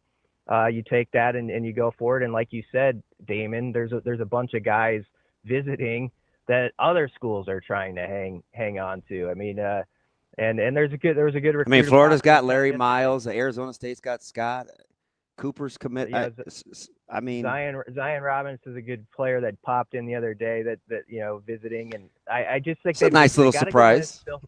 Yeah, they have a nice group of names here, so let's see what they do with it. I think there's a couple that are going to pop, still from last weekend, and that how it goes. There's emotions when someone leaves, and then there's going to be like a jolt, like everybody got their caffeine when someone commits, like on Thursday or Friday or something, and raises their hand, and on it goes. So that's recruiting, the ups and downs of it, I guess. So how do you think, with all the innuendos about Dillingham, I have a hard time believing it, and I get it. There's been some overtures that ASU is not happy with when guys take visits elsewhere if they're committed, but he is also the same coach that won the country over when they were the feel-good story, talking about guys that he knew were leaving and wanted to enter the portal, but he wanted to give them every opportunity to play if they wanted to, right? Remember, that's the same coach, right? Yeah. I mean, I like Dillingham a lot, but yeah, I mean, it is what it is. I mean, you're always like in a certain situation, if you have a guy and he's committed to you, you're always hoping he's not going to take those other visits. And so on a specific one, you might have that kind of take where it's like, why is that guy visiting elsewhere? But then there's another guy who's visiting your campus who's committed to another school, and you're fine with it. But I think in the case of Nayland Scott, who's supposed to visit Nebraska this weekend, as far as we know, he's had that visit to Lincoln planned for a while. I mean, so he did commit to ASU, and you kind of wondered, was that going to shut down all visits? But that doesn't always go that way, I think. And I don't mind that with a kid who had his plans for the summer in certain situations where he makes a decision, but it's also like, let me do my due diligence like everybody else around the country that's in my age group and take a couple visits just to make sure. And I think you got to respect that to some degree. I mean, they get a number of them they can take. Let a guy compare and contrast and get that in front of his eyes. And so I know this, when Nebraska gets someone on campus, if he's committed or elsewhere or not, there's a feeling like you never know what can happen, because it's, obviously they're going to see what this place has to offer with facilities and stuff like that, and it can change people's minds. So we'll see. And OVs are different than just regular visits too. I think when some of those guys get a full 2 days and they go through the nutrition stuff and they just go through all the different categories, I think that's where Nebraska does really well with the recruiting with people. It really is a team effort. Go ahead. So BC, this is interesting. How would you? So you and Schaaf or you and Bruns are competing for the same thing for different institutions, but you guys are extremely close. How often do you think we'll see these Florida State, Nebraska battles as Rule has to go head-to-head against a guy that he would probably tell you is as good at what he does as anybody he's ever been around, with guys like Evan Cooper? I mean, that's got to be weird, isn't it? It is. Yeah, I would think so. It's got to be ongoing, though, too, right? Yeah, because it ain't going anywhere. He's got his Florida guys down there, too, now with Simpson and Addison. Well, I mean, and you see this with Texas Tech as well. There's that crossover between coaches where you look at players the same way, and you you're really competitive, but you also know that person evaluates in a way that you respect, and is going to see prospects maybe in a very similar line that you do. And so that it is like a fascinating sort of sidebar to all this, because you have so many coaches at FSU connected to Nebraska, and then of course in the same class right after, there are these head-to-heads that are going on. And I mean, Coach Rule had to know that CJ is going to run into Cooper. Yeah, it's not a surprise, and you just got to keep going with, like, this is what we have to offer here. We'll develop you. I do think it's going to be important for Nebraska in the next year or two to keep putting more people in the league. I think that's a big deal. Like, as you get into year 3, 4, 5 of Rule, like, you're going to want to see more NFL guys, and that matters to these players and stuff like that. But there's still a track record that Rule and his staff have that they can point to, even from Baylor, about how many guys they developed that got to the next level, that got second contracts. And you can put that in front of guys, say, we're doing the same thing here. We got a younger roster in some spots, but these guys are developing to be that next crop of guys that play on Sundays, and you can be that too. And you just got to stay consistent with that message. And, Florida State or whoever is probably trying to say the same thing. But, I think that Nebraska, has a lot to offer, obviously. And so that they should feel like they can be on an even playing field when it comes to going after a kid. Seem weird to you that Brownell Witt hasn't come for an official? A little bit, yeah. I just don't know where that one stands completely. He's going to really, it's going to be a big year for him, obviously, to show what he's got coming off the injury. And so that's another one that he's right now listed in the class, but you're kind of keeping an eye on. And so, tough deal for him. That injury, I think, was a difficult setback, and you always feel for kids when they get that sort of, like, especially in that year, right? Like that, when you're kind of like in that junior season, when you kind of have to confirm you're the player that people think they are. And obviously there's a new wide receivers coach and all that, but I am a little surprised there hasn't been a visit, but that's another one you circle and keep an eye on that one. Do you? I say no, but don't go by me, because this is super knee jerk. I don't think there's a heightened sense of urgency for a guy like Darian Jones based on what CJ Brunau did. I think Darian Jones was going to be his own deal anyway. Are you making that correlation? You would know better than I. But actually, I haven't done any fact finding. It's just a fresh opinion. I'm shooting you straight. Yeah. And I don't. Can I just say this real quick, BC? I don't want to talk to Darian like that. You know what I mean? Yeah. We just have fun, and I don't want to talk to him about recruiting. He's never asked me about recruiting. That's not my place. He's got his sphere of influence. We just talk ball and life and having fun. We don't talk about recruiting. Yeah, I think that from what I know, I think that those guys, those Jones guys, have a good head on their shoulders, and so I don't assume anybody else's decision is going to speed up his walk more than it needs to be or whatever, and I think that's good. Like, so obviously Nebraska's right there. I know Iowa's put in a good word with them, and he's got a decision to make, but I don't see, like, yesterday's news connecting to him. I really don't. Like, it's just like it's got to feel right for him, and obviously his brother's there, and that can be a really cool thing, and sometimes guys want to do their own thing, a little different, and so I get that. And they're definitely polar opposites. Make no mistake about that. I watched Darian spin about 6 balls off the ground yesterday, which might be equivalent to the number of touchdowns he had. And I don't think I could get Donnie to say boo to anyone. You know what I mean? Like, they're completely different people. Yeah. 6 might actually be low. He broke out a nice little samba dance. Right. He broke out a Victor Cruz yesterday against Millard South. It was incredible. Yeah. I haven't talked to Darian. Schaefer's talked more with Darian than I have. I talked to Donnie some when he was being recruited, and my biggest thing is to not mix up their names whenever I'm writing about one, because I always feel like I'm going to write the other guy's name accidentally. I don't think I've done it yet, but that's always my main fear.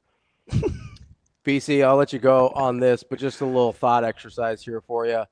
There's only 34 of the 129 people on Nebraska's roster that are juniors or seniors. Wait, one more time? 34 juniors and seniors on a 129-man roster. I know it was in the 90s. That means that if Nebraska has the same transfer class that they had this year, and I'll even take out the specialists, be 14 people, Nebraska could not sign a single high school recruit and still be over the 105-person limit. Yep. I'm glad you found the number, because when we well, it's been bugging him since people get mad. So then he goes into prove it mode. Yeah, because I mean, they could sign 8 guys and still be over on numbers, and if you only sign 8 guys, you're gonna have like a 60th ranked class at best, and people are gonna lose their minds like their class is ranked 60th. It's like they don't need any more guys. You're going to see me write about this in the next day or so, and it's going to seem like I'm copying your paper. But when we started this conversation from the first question, the whole segment I was kind of thinking about, and I figured, knowing you're always like fact checking, like looking at something while we're doing it, because I'm boring that way. But I'm glad you gave the numbers, because that's the big point here. It's like this is just going to be a smaller class, and we'll see how it comes together. You want to hit at a high clip like always, but obviously it's not going to be as highly rated because you're just not going to have a large quantity. And that's why I say have some patience, because it's not like they have 5 commits right now and it's the old days where you got to get to 24, you know, like it's, you know what, B? It's not, you have to get the guys you want. Okay. Yes. So, and it doesn't, and I say that generally, because of course, even if it's a plan B, you need to want them. As long as you want them and don't feel compelled to take them, you're going to be okay, which is why I keep saying you have to have a sound recruiting philosophy. How it births itself in terms of results is always going to be a crapshoot. But you have to be able to have 10 toes down and get the guys you want. Because if you're loosey-goosey and you're knee-jerky and you're reactionary, it leads to panic. And that's when you get fillers and people will compare you to some former head coaches. Like, as long as you're getting the guys you want, and that may have varying degrees, you're going to be okay. I mean, BC, you would have a better idea of this than I do, because that makes sense. Live in that recruiting world a little bit. But to DB's point, how many schools in the country actually get their plan A at most spots in their recruiting class? Probably 7 to 10. Right? Yeah. It's a pretty small number. Almost everyone else. Even Georgia fights with guys. That's what I mean, right?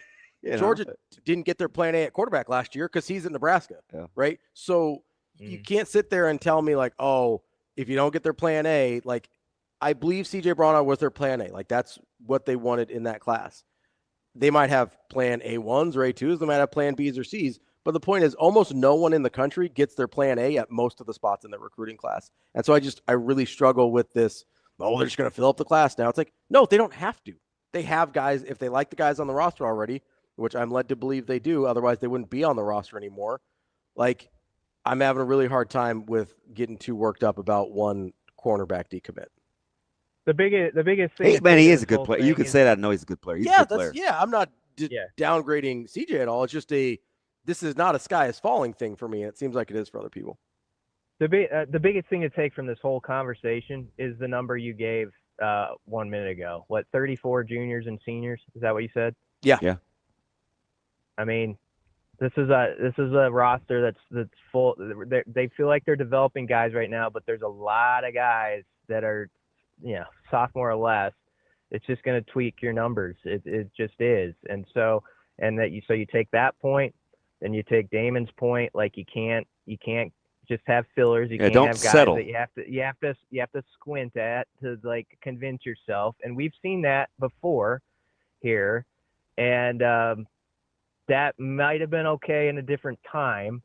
I don't think it works as well now. Like with the roster numbers going the way they are, you have to really like, when you feel like you can stand on the table for a guy like this. This is what we want, and this is why we want him. And this guy, I think that the aspect that's so huge in this too is those guys that you feel just like want to saturate themselves with football. Like they love it so much. When you talk about development, you have to have that guy who wants to really truly be a sponge for the game and wasn't just the best at it in high school because he was a great athlete and he kind of likes it. It's good. I think that component is so huge right now, is the guys who want to study it and it's like their favorite thing in the world, no doubt. And they're gonna want to learn everything they can about it, and you got to find those guys. Yeah, and on one of your company's publications on April 28th, BC, was that a long time ago?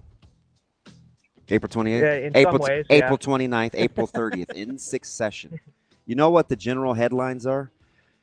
Current Nebraska recruiting target commits to Arizona State. You know who that guy is? That'd be Nayland Scott, right? It is June 18th, I think. And guess who's coming back to Lincoln? That wasn't even that long ago. We're not even waiting for Williams in one area a year later. That's why you have to be. That's why you do your due diligence and try to shoot your shot. Like you stick to the script, because you just never know, right? Yeah. I mean, that was April 30th. Yeah, there's time.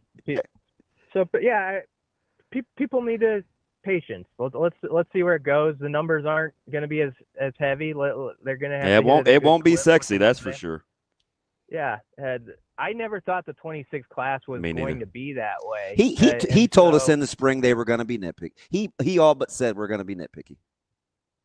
Yeah. You know, it was cool because it gave him a chance to talk to navigating the times, but he said, yeah, unless you're a guy that doesn't have to believe in not wanting to go back to kids and tell them something different than when you told them, we're just going to have to continue to do our due diligence. Like he was letting us know. You know what? If you're standing up there on early signing day with a class that's ranked 52nd, but they won 9 or so games or more, people kind of let that go, won't they? I mean, it goes back to the season. So, I mean, you got to think about the calendar and how it's going to work out, win a few more games, and people are going to, I think, kind of nod their head with a trusting thought of where it's headed, no matter where that class ends up in the rankings and all that. That's our guy, Brian Christopherson, Husker 24/7, BC. Appreciate the time as always. Good stuff. Yeah, thanks, guys. Thanks, BC. I bet we'd welcome in Javion Cooper with open arms. I think we might for sure. Shane, let's take a real quick one here and get to Andy Kendeigh, our buddy from KETV. See how he's navigating the CWS this year. See if he's as fresh as the Arkansas pitching staff. That's DB. I'm Ravi Lulla. We'll be back. More Hurrdat Sports Live. I'm Ravi Lulla. I'm Kenny Bell. We're here from Hurrdat Sports. Don't worry, Metro Transit has you covered right here on the ballpark bus. Gonna run from right here down by the stadium, north of downtown, all the way up to Dodge Street, making a circle to drop you off wherever you need to go. Oh, beautiful. So what's it cost? It is free. It runs every 10 minutes, and it'll run almost all day until an hour after the last game. Or Kenny, if you're like me, you don't want to deal with driving downtown at all, Metro Transit has you covered there too. You can park out at West Roads for free and get a ride downtown through Orbit. That's right. They added an extra Orbit stop at 10th and Capitol. Only $1.25. Fills up after the game. Quick, nice service right back out to West Roads. $2.50 round trip. Can't beat it. And free parking? You kidding me? Plan your trip or track your bus at myride.ometro.com. Or download the MyRide OMA app.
You're listening to Hurrdat Sports Live.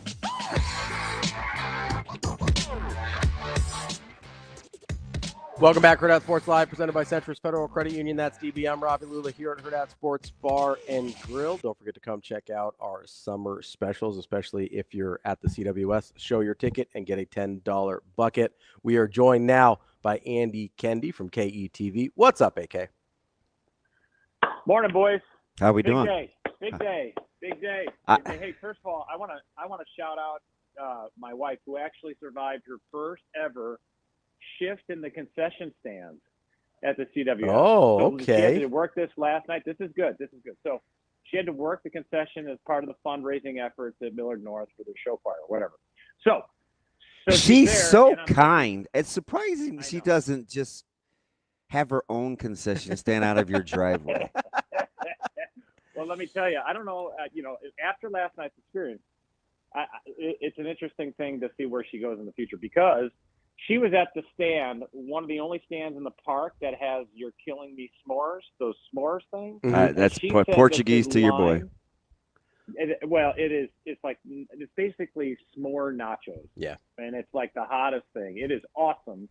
And they can't keep it in stock. It's one of the hottest sellers in the park, but you can only get it at certain stands.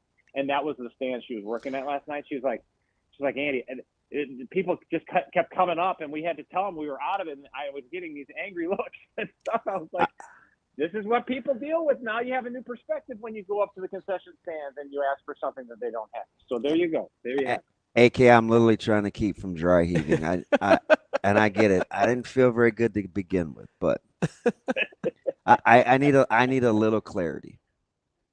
You gave me the s'mores nacho thing. So people are intentionally consuming drizzles of warm chocolate in bulk. Oh, yes.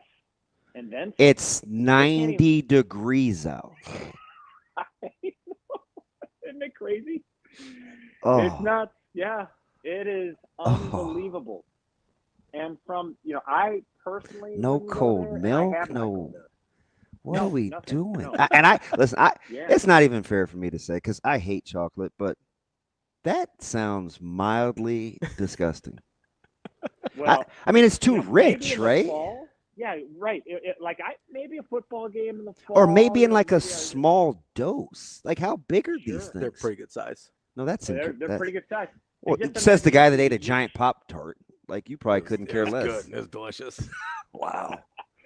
But just imagine you are passing around this like boat of s'mores to your buddies or family or friends, and they got their paws in it, and then you grab a s'more. Oh, gosh. Oh, yeah. Lint blows, air particles, Yeah, absolutely. little microbial, So anyways, clingy microbials. AK, I get it. I have a problem. I don't even like using my Blackstone on windy days because I am not going to get some spore on my cooking surface. Like,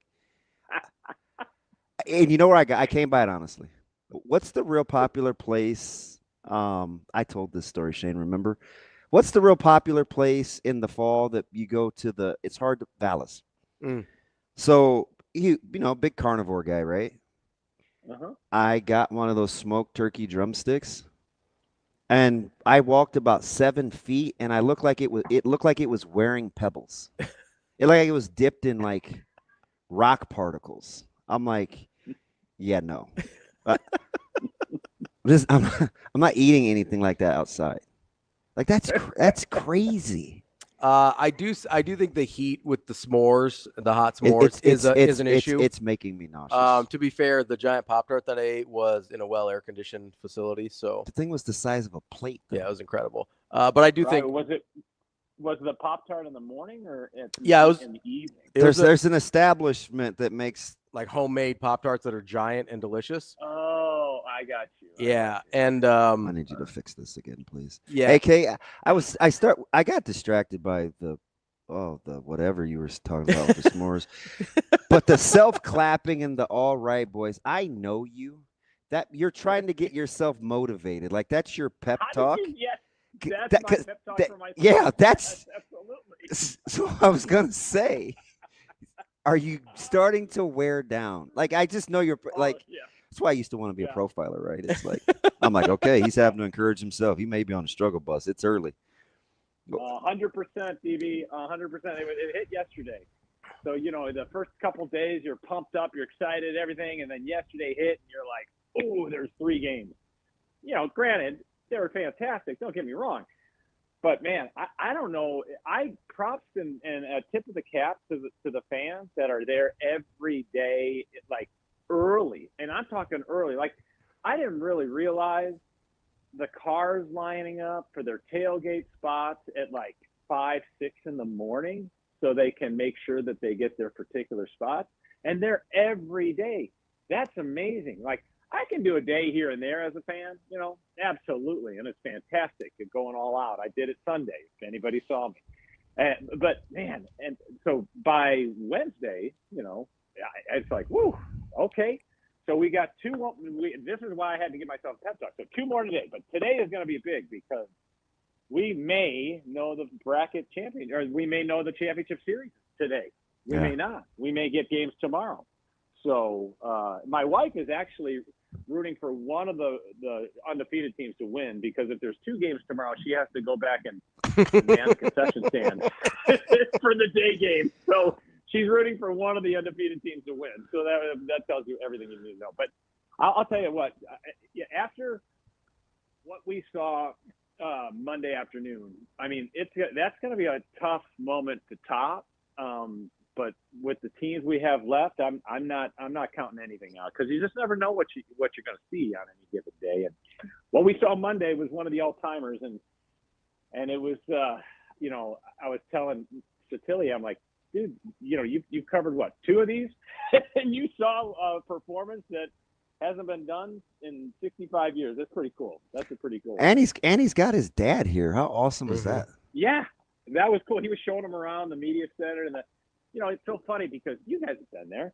The writing media gets the plush accommodations, the air conditioning up in the press box, and the electronic media, they're in a storage facility basically with fans on, making sure their equipment doesn't overheat. It's pretty awesome.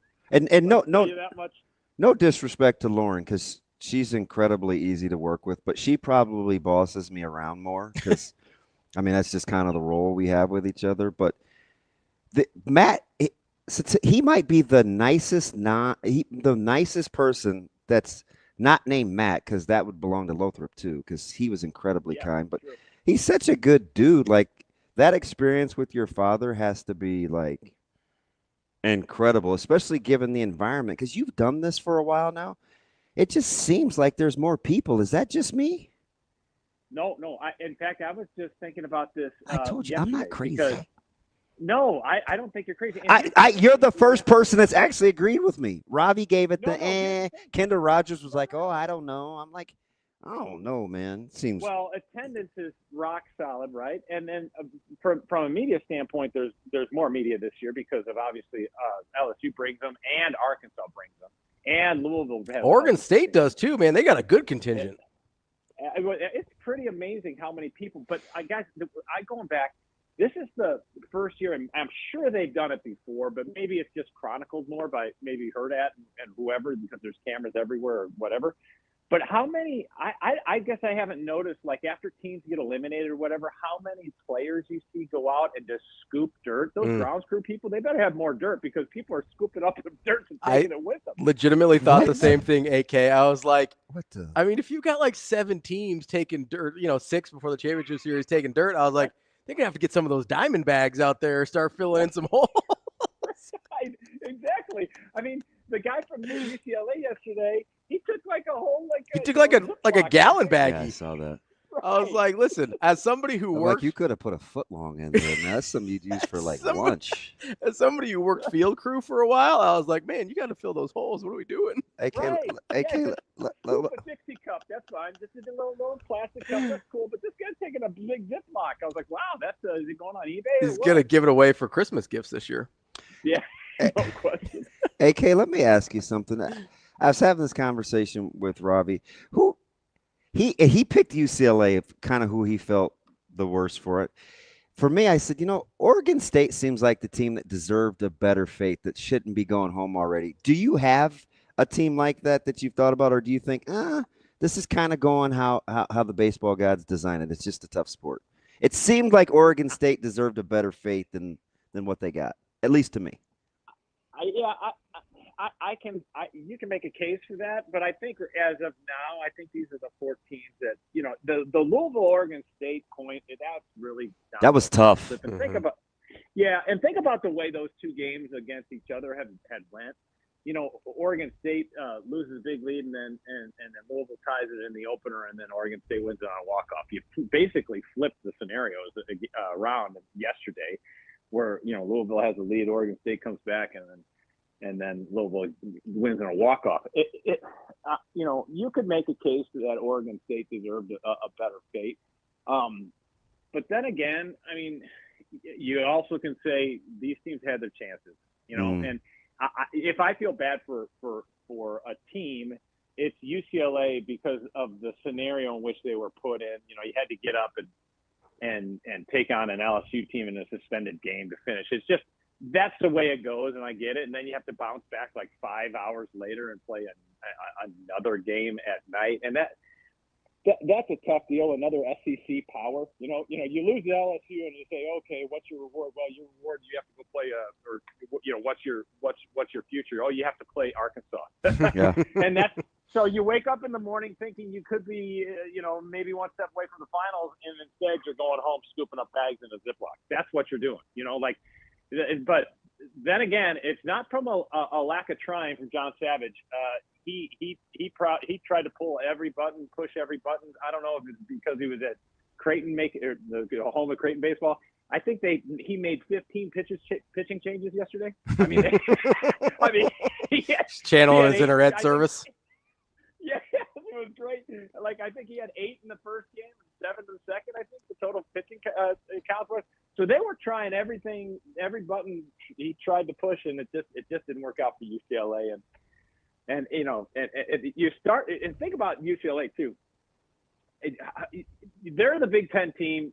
Do you warm up to a Big Ten team, especially the Nebraska who beat UCLA in the championship of the Big Ten Conference tournament? I don't know, because UCLA, you played Murray State in the opener. Everybody's rooting for Murray State, right? Mm-hmm. And then who does UCLA get in the next round? They get LSU. Everybody's rooting for LSU. I mean, UCLA had to feel like they were on an island here in Omaha, but it's going to take a little while for them to get kind of aligned with the Big Ten and the Big Ten fans to kind of warm up to them, I think. Oh, shoot. Speaking of alignment, AK, with Ross Dellinger's latest tweet with the House settlement deal, and Coach Rule was kind of out in front of this early about a double pay period, right, and making sure that the one portal date and him going home on vacation to read the rest of the 600 pages from the tax code, right, the analogy that he gave on the House settlement. Mm-hmm. Isn't it weird? It says, like, a majority of the coaches that want the 10-day portal period, why would you want that thing in January, right? Because the Big Ten is going to be on an island because they're going to want April because it fits the academic calendar, right? Like, how big of a clash is this going to be? Well, they're going to have to figure this out. They have to streamline it. I do think they need to get just one. I mean, this constant cycle of free agency is a little much, don't you think? I mean, you got to get down to one window. And I think if it was one window, I think even the disgruntled CFB fans may at least come to reconcile, right? Right. I mean, is June an option? You're playing with, that's almost too late, When's Nebraska's revenue cap share in? Is it ends in June, right? I think July 1st is when the new one starts. Yeah. So yeah. You kind of. I should have known from potential job hires. There, Daphne. Right? I'm just playing.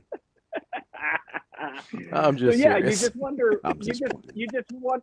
You wonder where this is going, and you have to think they have to put their hands around this and get one portal session window, whatever you want to call it, because the way it is now, it's ridiculous. And you need a scorecard for every team, and the lack of,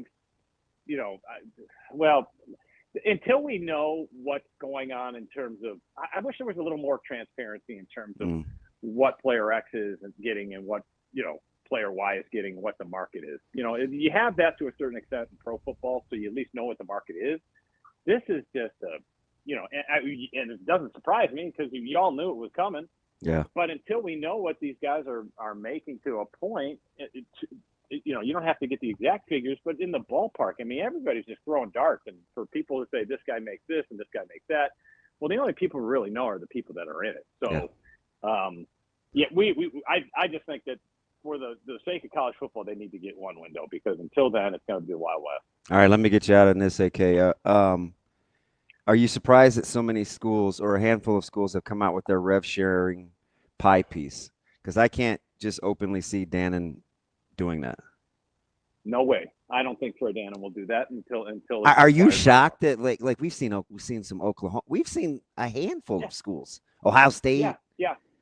Well, and it's a great. I mean, when we're up to having whatever dinner we're having in the press box, and that's what we're talking about. Like, what gets what piece of the pie at what school? Because every school has a different pie that they're making, right? Yep. And how they split it up. And I think Nebraska won't. They're going to keep that close to the vest. They don't want people to know. And on top of that, okay, this is a 20.5, but what in addition can you give these athletes? Because that's the other piece. Yeah, it has to go through the clearinghouse, but that can be easily done. You know that people will, and they'll make it work for them. They will find a way. AK? Just ask Ravi. He's already got it. I already have it figured out. I'm still waiting on a phone call.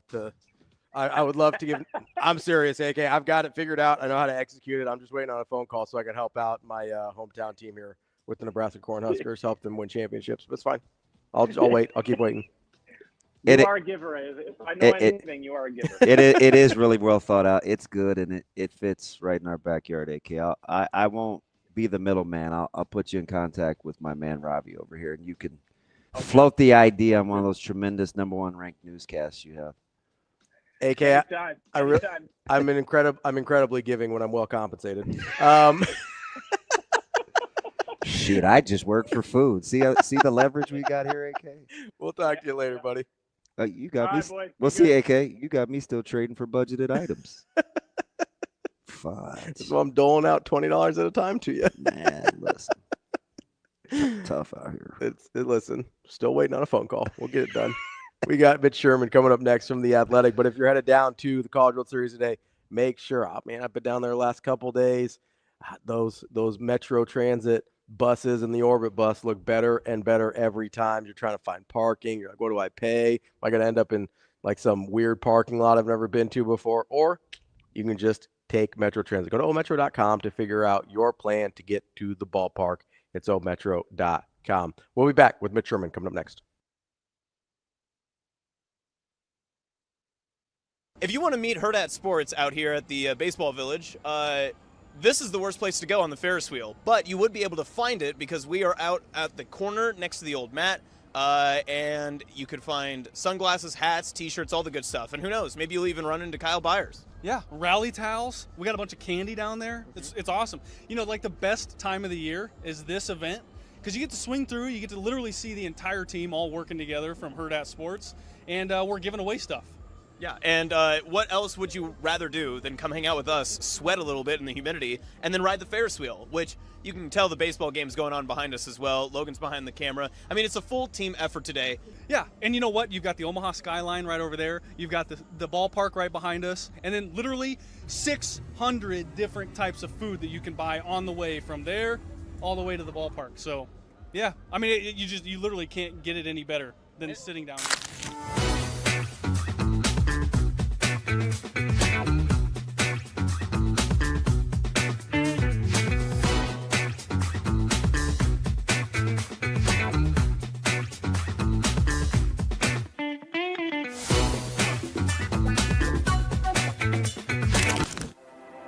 At Centros Federal Credit Union, we have the tools and resources to help our members fulfill their financial goals.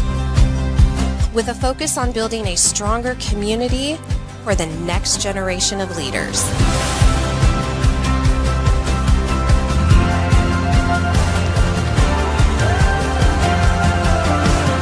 Centros Federal Credit Union.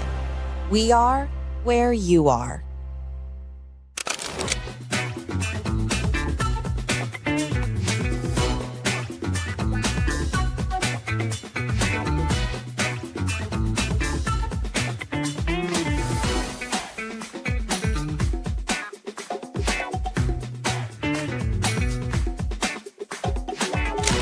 here with Michael Braswell. LSU comes back today after a rain delay and gets the win. I want to ask you guys, this game starts last night. You have a long break last night. You wake up, you get things going. What was the mentality for this group to pick up right where you left off? Just energy, bring energy. I mean, we playing in Baton Rouge. I mean, we've been preparing for this pretty much all season. We've had more rain delays than I think most schools in the country. So, I mean, just preach energy and, worked out for us well in the end. In the first inning back today, you guys added a few more runs. How much confidence did that give this group? I mean, a lot of confidence. I mean, we're a confident group overall, especially in our hitting, and it just, stay within our approach and do what we are trained to do and do what we've been doing for the whole season, and, we feel like we can win every game. When you have a head coach and a staff of Jay Johnson, how much confidence does that give you, that he knows what it means and knows what it's like to win a national title here? I mean, I personally think he's the best coach in college baseball, hands down. I mean, and having a coaching advantage every time we go out there is definitely gives us confidence. I'll tell you that. He's proven to be successful at this level, and especially at the when you get to Omaha. So I mean, he just instills that into us, and we kind of match his personality when it comes to just stay down, keep your head down, keep working, and give your all out there.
You're listening to Hurrdat Sports Live. Now, gas station coffee enthusiast and Nebraska writer for The Athletic, Mitch Sherman. It's great to see you. It's been since a cold day in the corner of Memorial Stadium. Mitch Sherman. I wrote that down because I'm going to use it in life. Mitch Sherman. It's not something that you generally hear, and it's certainly not something that you see put into action. Mitch Sherman. It's a lot more rare than you might think that they actually say it in the way that he says it and then go do it. Here is Mitch Sherman. Kicking off hour number 3 here on Hurrdat Sports Live, presented by Centris Federal Credit Union. That's DB. I'm Ravi Lulla. We are joined now by Mitch Sherman from The Athletic. What's up, Mitch? What's going on, guys? How are you? Mitch, a long time. Yeah, it has. You sound like you're on the move, man. Pretty busy. I am. I would love to be joining you on the normal video channels, but I am. I feel like I just walked out of the Arkansas locker room like 10 minutes ago. But it's been a whole night of sleep, and got up and done some stuff this morning, and I'm heading. I got to go to Lincoln and see a guy this morning, and then I'll be back at the baseball stadium for the early game. Mitch, let me ask you something. Was it Oregon State's draw with Louisville, how their games played out? Was it UCLA and how the schedule broke with the suspended game? Is it, this is kind of how I see it. Is there a team out there you feel like had earned better than going home? Oh, I mean, everybody, hey, if you have a suspended game, then they've all got to, both teams are dealing with the same thing. I think we ended up the Oregon State Louisville thing. I mean, they split 2 games. They both came down to the 9th inning and were walk-off situations. I felt like those 2 teams were really evenly matched, and so you get one that goes home. Obviously, Louisville won the game that it didn't play against Oregon State. So Louisville's a good story, and Dan McDonald, like it goes under the radar. I think the job that Louisville does because it's not the big SEC name, but they're in a great conference in their own right.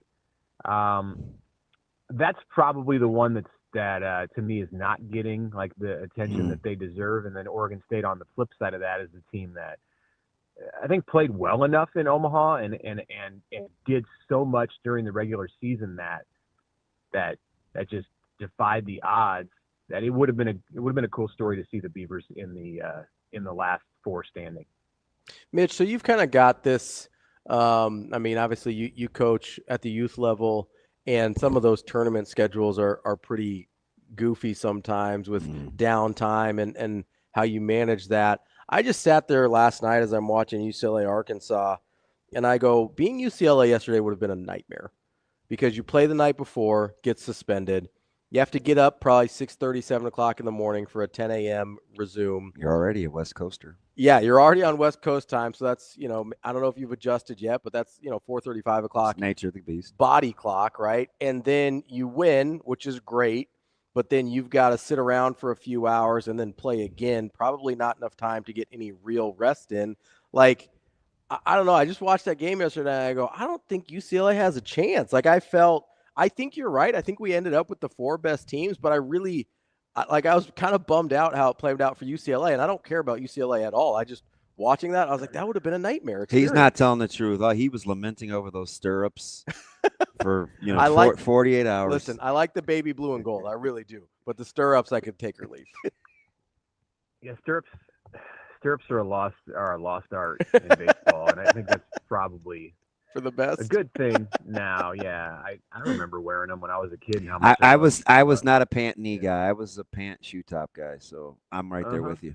And you only wanted a little bit of the straight part of the stirrup showing. That's it. Yeah, if the that. curved part. Yeah, right. No, they're not even like that. I mean, now it seems like it's all or nothing with the stirrups. I understand what you're saying, Ravi, about UCLA and how that was a tough deal for them to resume that game, and LSU gets a good situation there because they win, and then they get to take the rest of the day off, and UCLA has to. But I will say this, like, it's not that hard. Baseball is a sport where you can come back in a few hours and play. Even teams at the major league level occasionally play doubleheaders, and those guys don't have it rough. Like, they're not sitting out in the heat, like under the trees at a park, like trying to find like the last Gatorade to suck down to stay warm. Like, they're going back to their nice hotel. That sounds like a really specific scenario, Mitch. Sounds like a guy that's put up a tent or two. I get it. Like, Arkansas had an edge there because they didn't play earlier that day, but it's baseball, and that's kind of the way it goes. And teams at every level have had to deal with that kind of thing and play doubleheaders and play a lot of innings in a day. And UCLA is known for its pitching. So if anything is going to really hurt you there, it's because your staff gets tired, and it's supposed to be a strength for UCLA. So I don't think UCLA should go home or is going home and saying, man, we got the short end of the stick on that thing because we had to come back and play a night game after finishing up in the morning. Nah, I mean, they were well rested. They're okay. They can handle it. Mitch, let me change gears here for you on your way down to Lincoln. I'll start here, and I'm going to get to the specifics of the settlement and what Ross Dellinger just put out about an hour ago, which I'll get to that. Let me start with, are you a little surprised, not so much, that you've seen a few schools put out kind of the rev share pie or diagram, if you will, knowing there's probably not a snowball's chance in heck you'd ever get that from our current athletic director? Are you encouraged or shocked at some of the transparency? I think that some schools probably understand, if they're public universities, that it's going to get out anyway. So why not get ahead of it and control the story, the narrative? I think ultimately in Nebraska, like, it's going to be something that they disclosed. Now, maybe I'm wrong, and all of this just continues to be done somehow in the darkness. But you get detailed financial reports from these athletic departments that they're required to put, and they all do. All the public schools put them out. So is there going to be a way down the road where rev share will not be disclosed, where it won't be a part of that? I'm not sure I see the legal path for that to happen. And I'm not talking about like player salary data. I just mean the breakdown, which I think is what you're referring to, of dollar figures that go to each sport.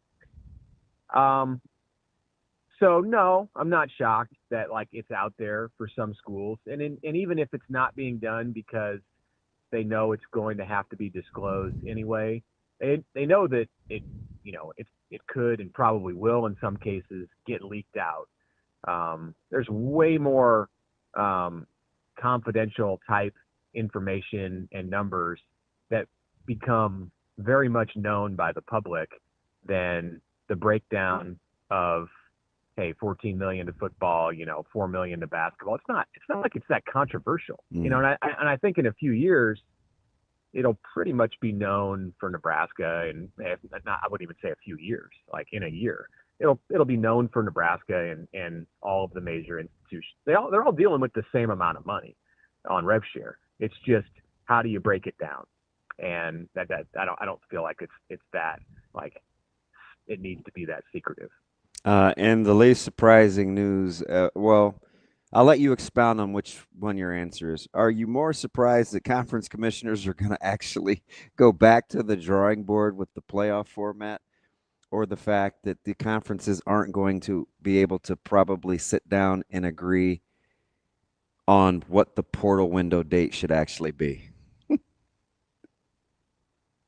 I'm not surprised on either one of them. Is this the latest news that you're referring to? Yeah. With, So and with Coach Rulla alluded to it, right, with their fiscal calendar and not wanting double payments, and when their fiscal calendars start in the Big Ten, and then of course we're trying to get all these people to the party in the playoffs, and we don't even know if everybody has to dress the same. Like both of them are equally as frustrating. Yeah, I mean, I think you can just expect upheaval, and this fall's continued upheaval. It's already happened, of course, and until we're in a period of musical chairs right now where everyone's standing up and walking around the circle, and until most of the major players are in their seats, whether it comes to the calendar, and I saw Ross's story yesterday about how changes are to come on the college football calendar. And that one really raised my eyebrows because, a lot of people have been talking about this, like at the media level, a lot of people have been talking about this for many months. And well, you and I were talking about this last October. Yeah, right. I mean, and even before that, I think the conversations were happening. You could see what was coming in the new era of college football. And it was like, hey, you can't have the signing day in December, and you can't have the portal window here. And you might want to look at like this kind of a change with spring football. And it's like, oh, here we are in the middle of June. And now, lo and behold, the leaders of these conferences are going to sit down, or, some new committee is going to be created, which is going to include leaders from the conferences to sit down and like hash this all out. So it's all like all of the balls are up in the air right now on those topics. And then on the things you mentioned that involve the playoff format and the transfer portal window, like it's there's going to have to be some kind of a great compromise, and we're a ways away from that all coming together. So I'm not like more surprised or less surprised about one of these topics being out there and being undetermined, or like now like being like the source of a new debate. Like it's all open for debate. It's all probably going to change yet again. And, we just are going to have to be observers and try to be smart about figuring out like what's most or less likely to happen. No, the SEC, neither the SEC nor the Big Ten are going to entirely get their way on any of this. And until they figure that out, like they're not going to come to an agreement. So, Mitch, I'm glad you brought that up because it seems like publicly the comments between whether it's coaches from the SEC and Big Ten or representatives from institutions or whatever it may be, has become a little bit more, I don't know if contentious is the right word, but they can't agree on the number of conference games. They can't agree on when they want the portal date. It seems like there's some disagreement on what they want the playoff format to be. Like, how much do you think they understand how much they need each other versus each of them thinks that they're the big dog and can do it on their own? Yeah, there's some of both of that. I think they do. I mean, if you're talking to Greg Sankey and Tony Petitti, I think that they do understand that. But they want to have they're all going to have to come up and rank their priorities. And then maybe they can do a better job of coming together and on a compromise. Anytime you talk to somebody from the SEC about the SEC, you're going to get that vibe that we shouldn't have to settle because we drive the bus and we've got the best teams, top to bottom, and the best this and the most passionate fans. And the Big Ten is less out front about that. The Big Ten doesn't. The Big Ten teams in the conference, I think, it's not out there saying that as much, but the league and its members feel just as strongly. They just convey it in a different way. And now the Big Ten can point to the fact, as we go into this important period of negotiations, and we're already in it, but we're deep into it, the Big Ten can point to the fact that it's got the last 2 national champions, which is something that it hasn't been able to say for a long time. That's been a chip for the SEC to play. So that makes it more interesting. I think if you're having this conversation 3-4 years ago, the SEC probably has more leverage than it does today. It still has a lot of leverage, don't get me wrong. But the Big Ten, with the $1 billion TV contract and 2 national champions in the last 2 college football playoffs, it's also a force, and I think everybody realizes that. And they're good. The perception of their top level teams are on an upward trajectory, which you can't say across the board with your historically top tier teams in the SEC too. Like if you're looking at trying to gauge it going forward. Bama, you think is on a downward trajectory. Yeah. LSU, you're not really sure what they're doing. Georgia, you probably think they're on at least plateau. And they're their own benchmark, so it has to be lower than what it has been. But Florida's not what they were. Yeah. Whereas Ohio State, you feel really good about. Penn State, you feel really good about. Ohio Michigan, State, you feel good about. You feel like you're going back up. Oregon, you feel really good about. Yeah, but Mitch, let me ask you something. You said rank the level of importance in terms of being able to come to a consensus on where we need to start. You think that's why Chun was so animate about having some sort of resolution by July 1 because of when the fiscal calendar starts for the Big Ten? Like they're dead set on getting this date figured out before July 1st. Yeah, I mean, we've been sitting around and waiting for things for so long, without. That's the AD at Washington, by the way, you guys. Yeah, right. Without urgency, formerly Washington State, right? Correct. Am I correct on that? Yeah. Okay, I know who you're talking about. Replace Troy Danner. Yeah, I mean, we've been. If I'm in his seat or the seat of any of these ADs or conference commissioners, that's probably going to be my talking point. That's probably going to be something that I want to get out there. There's urgency. The revenue sharing payments start on July 1st. This is the new era of college sports that begins in 2 weeks. So I don't think they're going to have this all hashed out in 2 weeks. I think that's a pipe dream. But you have to. I think you want to say that, and you want to start there, and maybe they can figure something out. At least maybe they can figure out how they're going to figure it out by July 1st, and have a process in place, agree on something at least when it comes to these topics, and then you go from there.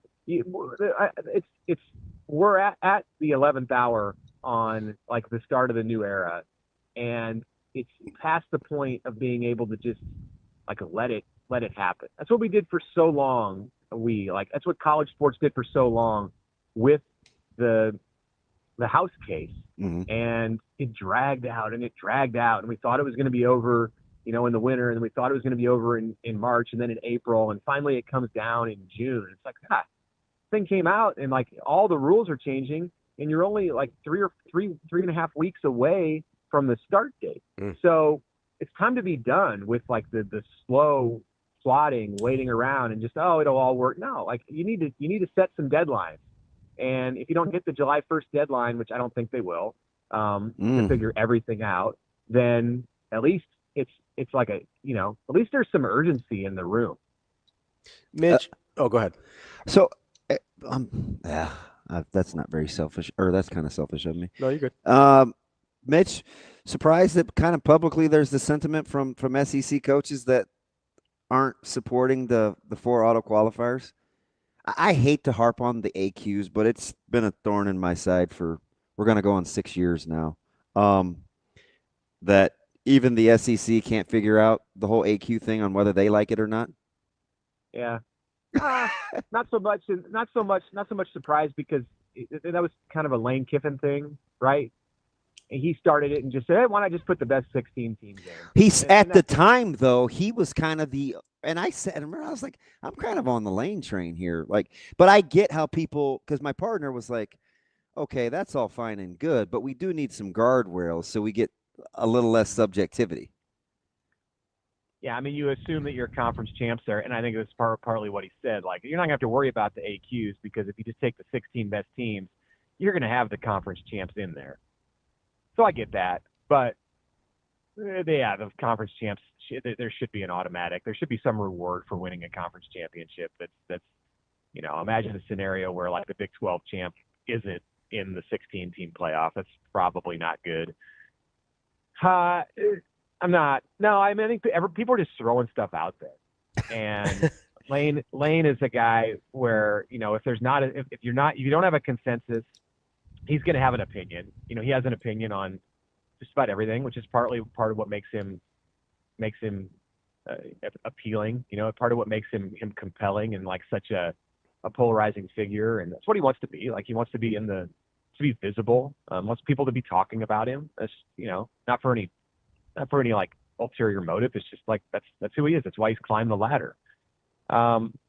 So yeah, I'm not surprised that like he threw something out there that was a little bit different than what everybody else was talking about. But I mean, I think I'm down. I'm down on auto qualifiers too, though. Not until we have uniformity. I've never liked AQs. Yeah, we're gonna end up with some version of one of those scenarios that are the two that are seemingly backed most. One by the SEC, which is like the 5 plus 11, and then one by the other one by the Big Ten, which has got all of the more auto qualifiers, 4 plus 4 plus whatever mess comes after that. One of those, some version of one of those two will ultimately be the thing. Mitch, as we sit here and we talk about guardrails, uniformity, and auto qualifiers, is there a sticking point for you? Because I know that there is for DB about the 8 versus 9 conference games. If you're looking at auto qualifiers, because my concern is if we don't put numbers on it, then at some point somebody's going to argue that a 3-loss SEC team that didn't play in their conference championship is better than a 2-loss Big 12 or ACC conference champion. And I'm going to be sitting here pulling my hair out that because we just decided the SEC or the Big Ten or whoever's better than these other two conferences, that they're going to get more teams in than they should. And without the guardrails of auto qualifiers, I don't feel comfortable enough with. Well, the committee hasn't shown you anything to say you're wrong. Yes, the committee hasn't. Not up to this point. Hasn't given me enough evidence to feel like I can trust that decision-making process outside of putting guardrails on it. Am I crazy? Who are you, paranoid? Ravi, Joel Klatt? What? Jeez. Like, am I unreasonably paranoid, or is that something that concerns you as well? Yeah, I don't know what real argument other than we just want a situation that favors us. I don't really know what argument outside of that exists for having an uneven number of conference games between any of the power leagues. Mm-hmm. But in this discussion, we're mainly talking about the Big Ten and the SEC. I mean, they've got to be on the same page before you can go. To me, that has to be the first thing I heard Brett Bielema say something like that. It's got to be the first thing that comes into harmony before you can even move on to the conversation about how the playoff structure is going to be formatted. So I think that's going to be at the heart of a compromise that ultimately comes out of it. They have to be on the same page. You can't have a situation like, imagine in pro football, if you had a situation where like the AFC played a different kind of schedule than the NFC. Mhm. You know, That was mine. no, I mean, you did different games against conference or division teams. Like, no, it has to all be the same if you're all gearing for the same thing in the postseason. So yeah, to me that's totally reasonable to be paranoid about that and think like they got to figure this out before they figure the other stuff out. All right, Mitch, I've asked this question to everybody the last 2 months because just the degree of difficulty of what we're talking about. What do you think, or maybe you already have started to, or maybe it's winning, I don't know.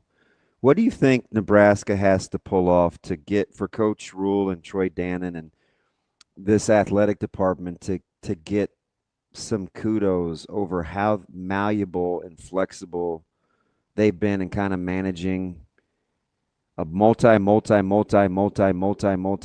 dollar business with almost zero leadership? I mean, are you not impressed by the way Nebraska's handled? You mean zero leadership from like the NCAA? Yes. Yeah. Like, oh yeah, okay. I'm sorry, I should have clarified. Like, it's incredible how they can function at an even remotely efficient level without complaining along the way the whole time, and they don't seem to. No, they're both. I mean, we get a very tax code joke, right? Yeah, they're very effective communicators, and that's a lot of it because that's how. That's maybe a small part of it, but that's how it looks the way that it does.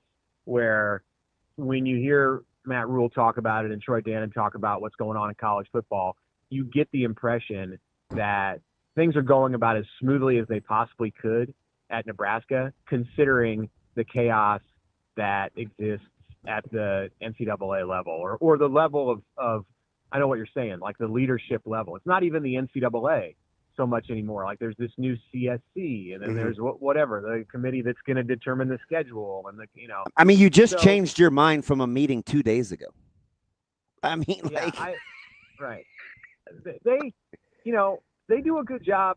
It appears that they do a good job of practicing what they preach, and what they preach is we're going to focus on the things that we can control. I mean, that sounds like a cliche. It's like something you'd hear at a Tuesday after practice when a player has an ankle sprain. But that can apply. That same like mantra can apply at a much higher level when you're talking about the organization of the entire like the whole business. So or franchise, whatever, the organization, like the way that it comes together. It applies there too. And those both Rule and Dannon, they're I think they think on a high level, and the main thing for me is that they communicate on a high level, and they try to be as transparent as they can. So it inspires feelings of confidence among their constituents because it looks like they've got it all under control. Now, do they really have it all under control?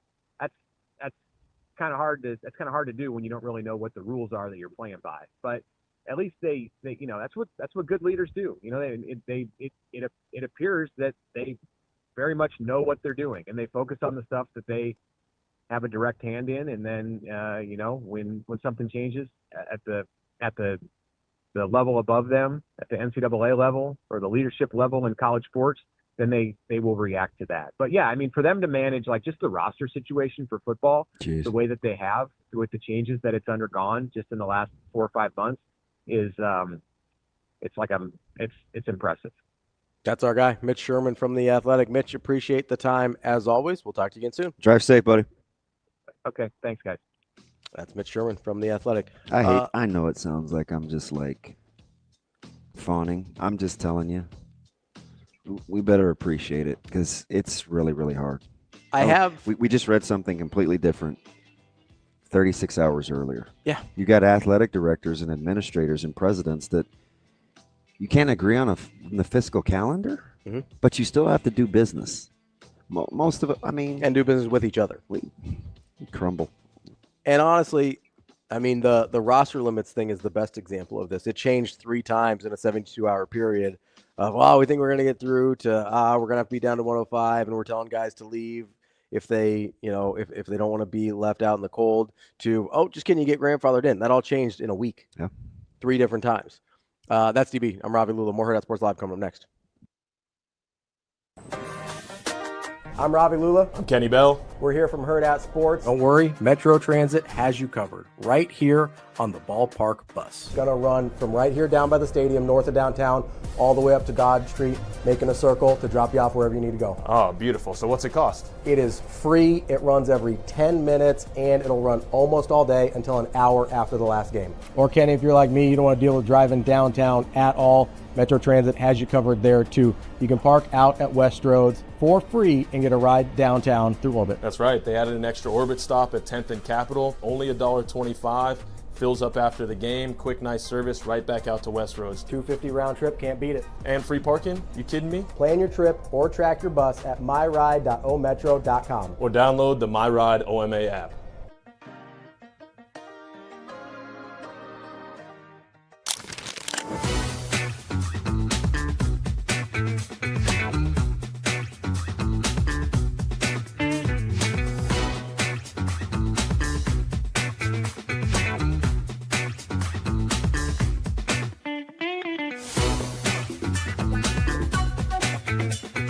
At Centris Federal Credit Union, we understand that the journey of building your own business typically starts with modest beginnings. With a little help from our team of experts and small business loan offerings, you can take your vision and transform it into a more concrete reality. Centris Federal Credit Union. We are where you are.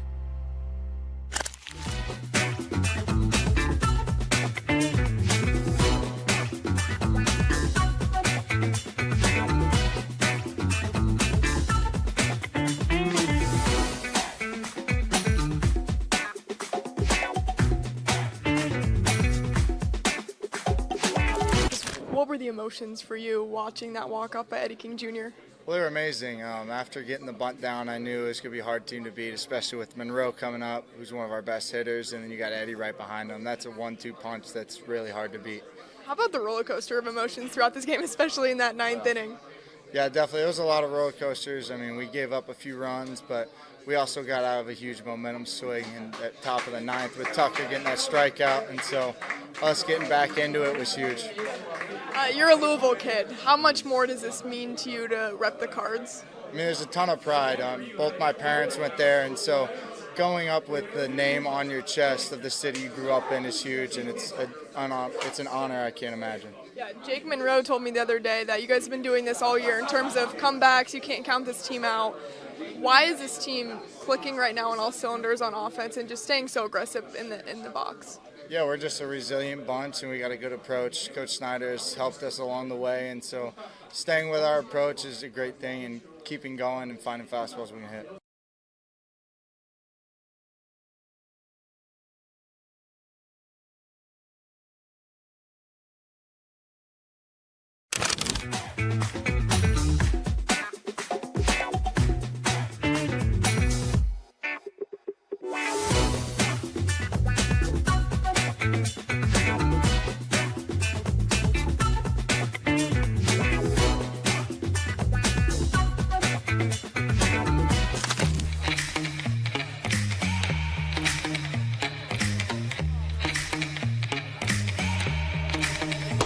Give me that cheddar, bacon, Rico. Big money and rolls like burritos. Give me that hot sauce, no pico. Give me that.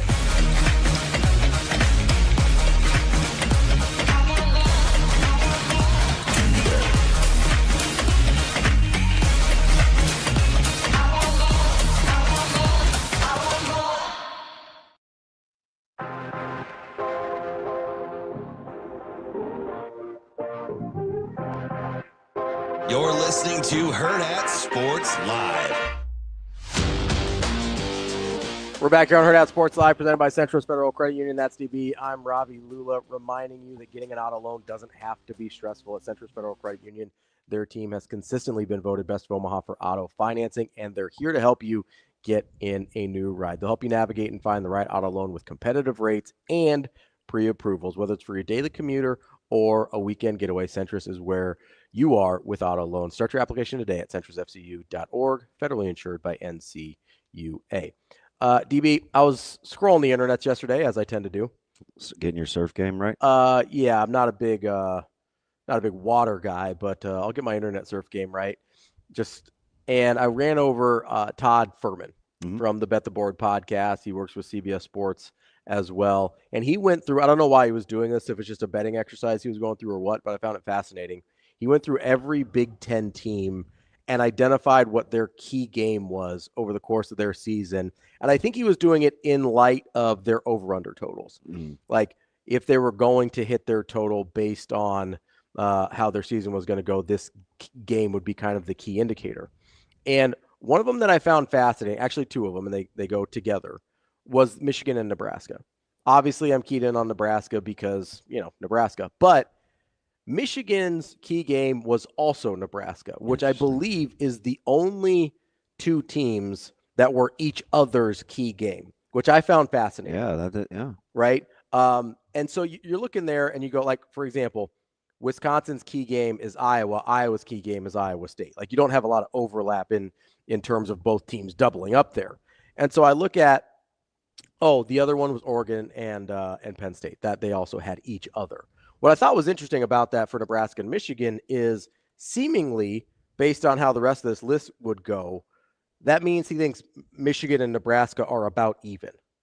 Like, that's kind of I could see that. And especially with the Oregon, Penn State being the other, because I think those are about even, right? Fair. And so I thought that was fascinating for a couple reasons. And that's through the lens of hearing a couple days ago that Michigan's brought in a transfer quarterback, right? A 3-time. Yeah, this is his fourth school. Transfer quarterback. Jake Garcia was a 5-star at one point. Hasn't been a 5-star in a minute. We'll put it that way. He is this will be his fourth school. Last year, most recently, he played at East Carolina, where he played 6 games, threw 180 passes, had 8 touchdowns, 12 picks. So that's who Michigan brought in. And it has to beg the question of, what does that mean about Bryce Underwood? Right? Like, if you're bringing in on the heels of at this some point, questions about his commitment. Yeah, about how it went down and everything like that. But you sit here. Do you believe the fitness stuff? I don't know. I don't know enough about Bryce Underwood as, like, in the minutia of it all, right? I believe that it got out that somebody thinks it's a problem. Yeah. Whether it is or not, I don't know, right? It's kind of like the stuff about Lulla that was coming out when Dallas traded him. It was like, he's fat, lazy, whatever. It's like, is he in the best shape he could be? No. Is he fat and lazy? Probably also not. So the truth is probably somewhere in the middle there. But if you're Michigan, I think a lot of people were counting on Underwood being that guy, and pretty much right away. Yeah, well, he's kind of has been penciled in from the get-go. As the starter, right? Like, we weren't even talking about anyone else. If you're sitting here in mid to late June and you're bringing in a guy as a transfer quarterback, there has to be some concern there if you're Michigan. Yeah. Right? Yeah, this late, yeah. Like, this is post-spring. Like, this is about as late as you're going to bring somebody in. And if you're expecting Bryce Underwood to be that guy, I don't know why you make this move. So and why would Garcia say yes? If there wasn't a chance to play? Yeah. Considering how many times he's been through this. I agree. Because he's about at his last chance. I mean, I think he's got another year left after this. I'm not positive. But he's getting down to his last chance to be an effective college quarterback, which means he's getting down to his last chance to ever have a shot at the pros. Right? So if he doesn't think he's going to get a shot to play, why would he come here? Right. Like, that doesn't make a ton of sense to me. So I don't know, man. I think if I'm Michigan and I'm looking at, okay, week 3 Nebraska. And realize when I said this is the perfect time to play them, this is probably back in whenever the schedules came out. I felt like it was just because Michigan wasn't going to be settled.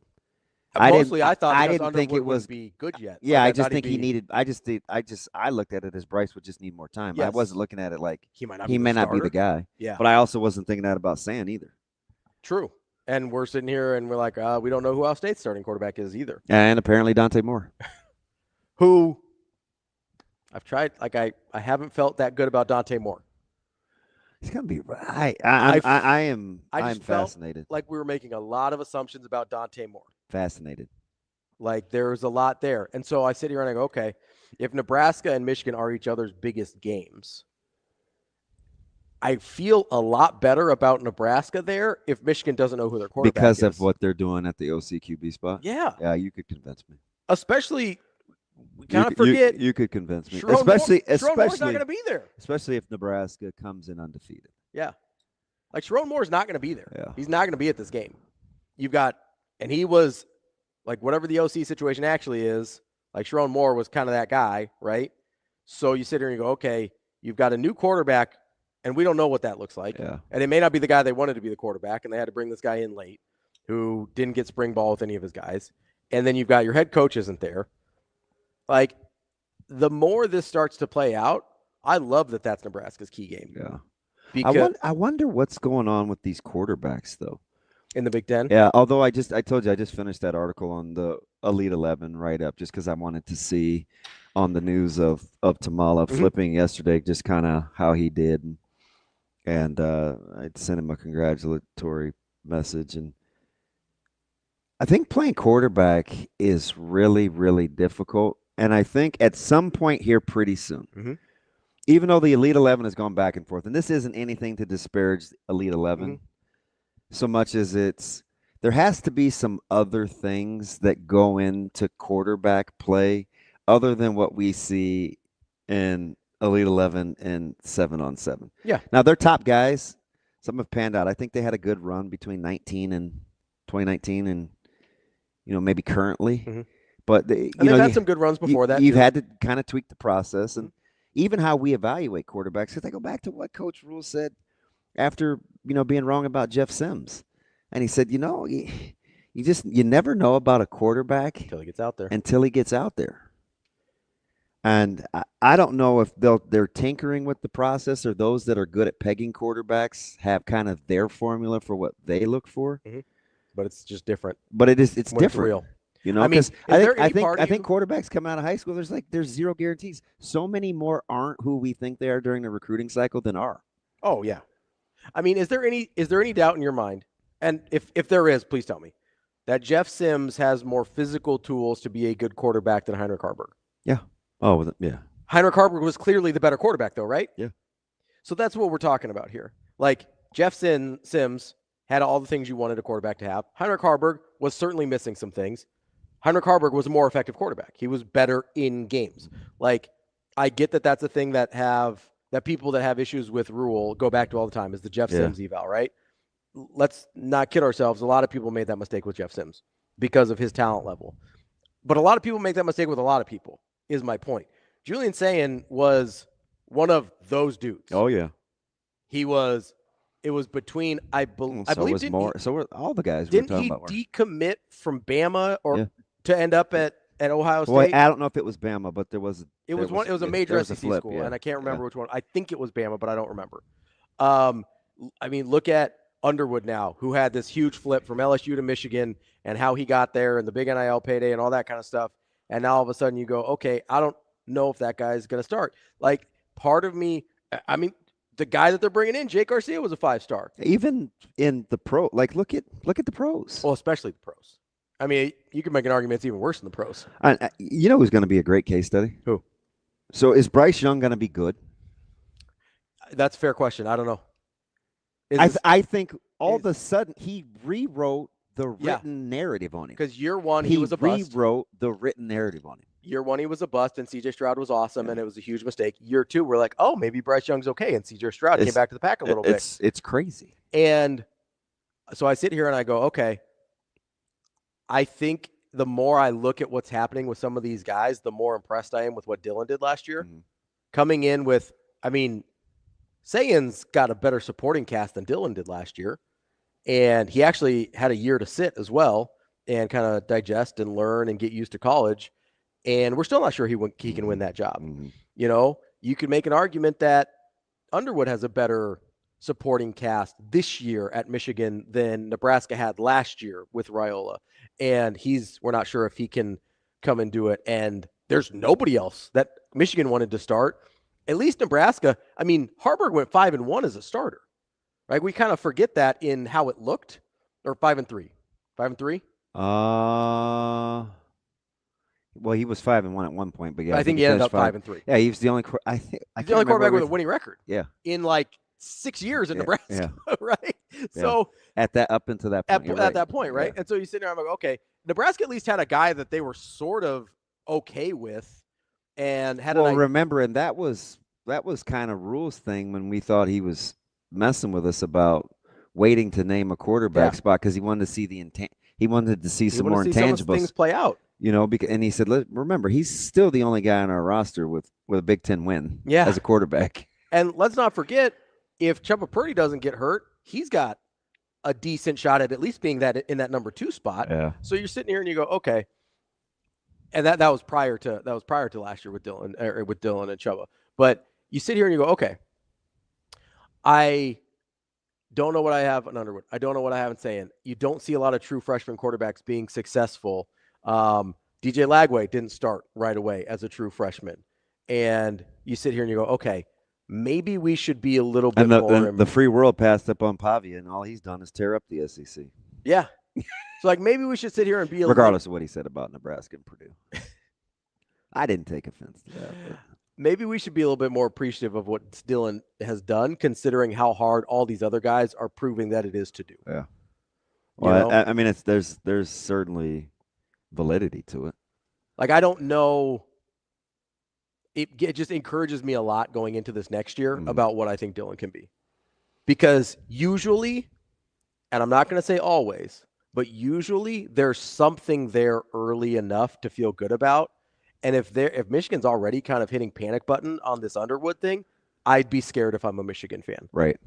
If saying after a year redshirting can't beat out Lincoln Kienholz for the starting job, I'm hitting a little bit of a panic button. And I mean, I think you've seen it with DR too, though, right? Where he had the first third of the season, then the middle.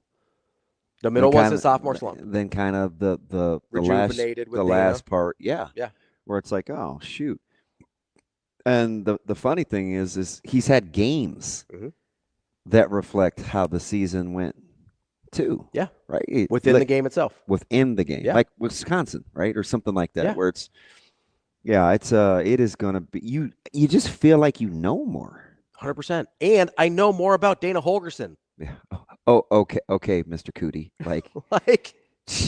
I know more about Dana. Just banging that drum during Husker Sports Night. Like I said, and you're not wrong. She's right.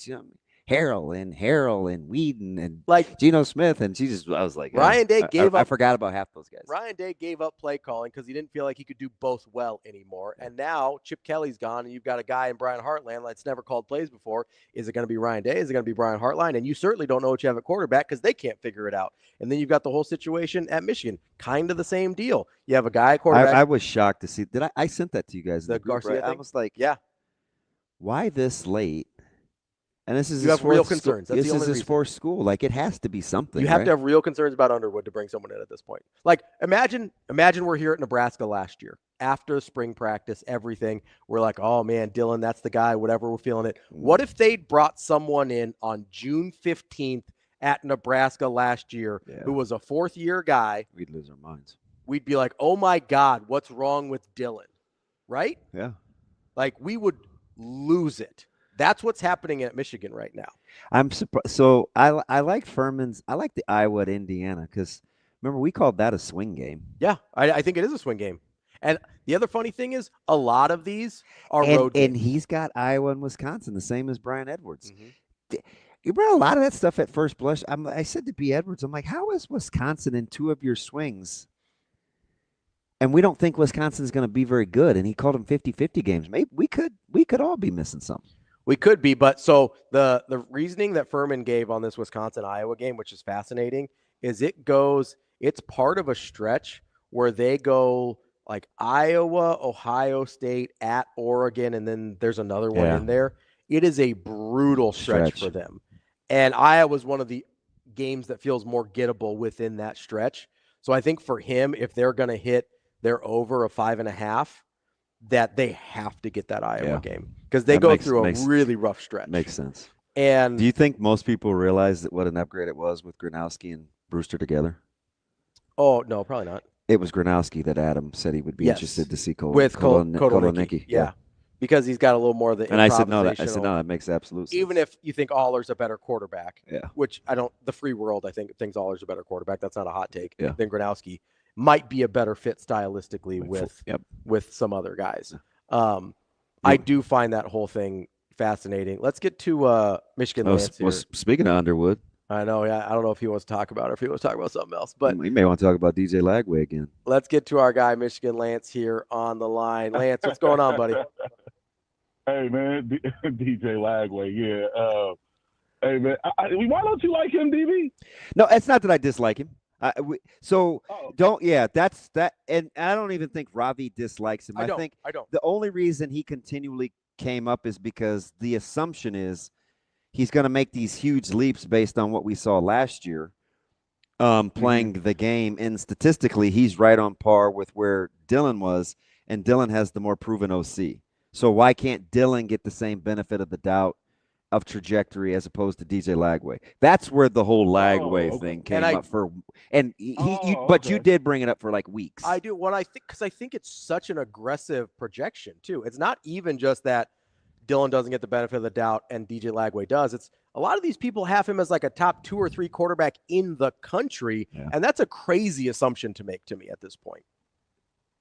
Well, I think it's let's look at it from another side then.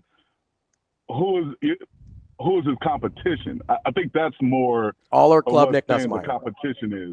Yeah. What's that? Aller, Klubnik, and Nussmeier, to me, I think are the 3 best quarterbacks in college football this upcoming year. Like, I don't think, and I've seen lists that have like national respected guys lists that have Lagway ahead of multiple of those guys. That to me, where I was like, okay, you've got huge track record with all 3 of those guys, proven success, proven situations. I don't know how you can start jumping Lagway over some guys like that. So like if you're talking about top 3, which is what I was talking about, like those are the 3 no-brainers for me. And I don't think you're going to have a hard time convincing, not you personally, but anybody's going to have a hard time convincing me that Lagway has the justification before we've seen a snap in his sophomore year to jump any of those 3 guys. For you, Lance, what do you think the difference is going to be between like an Iowa and a Michigan? I mean, at this point, you got to think Iowa's the more proven commodity. Or no? You're banking on the fact Michigan has more talent. I mean, they got gutted last year. Hey, what was Iowa's record last year? Let's start there. 8-4.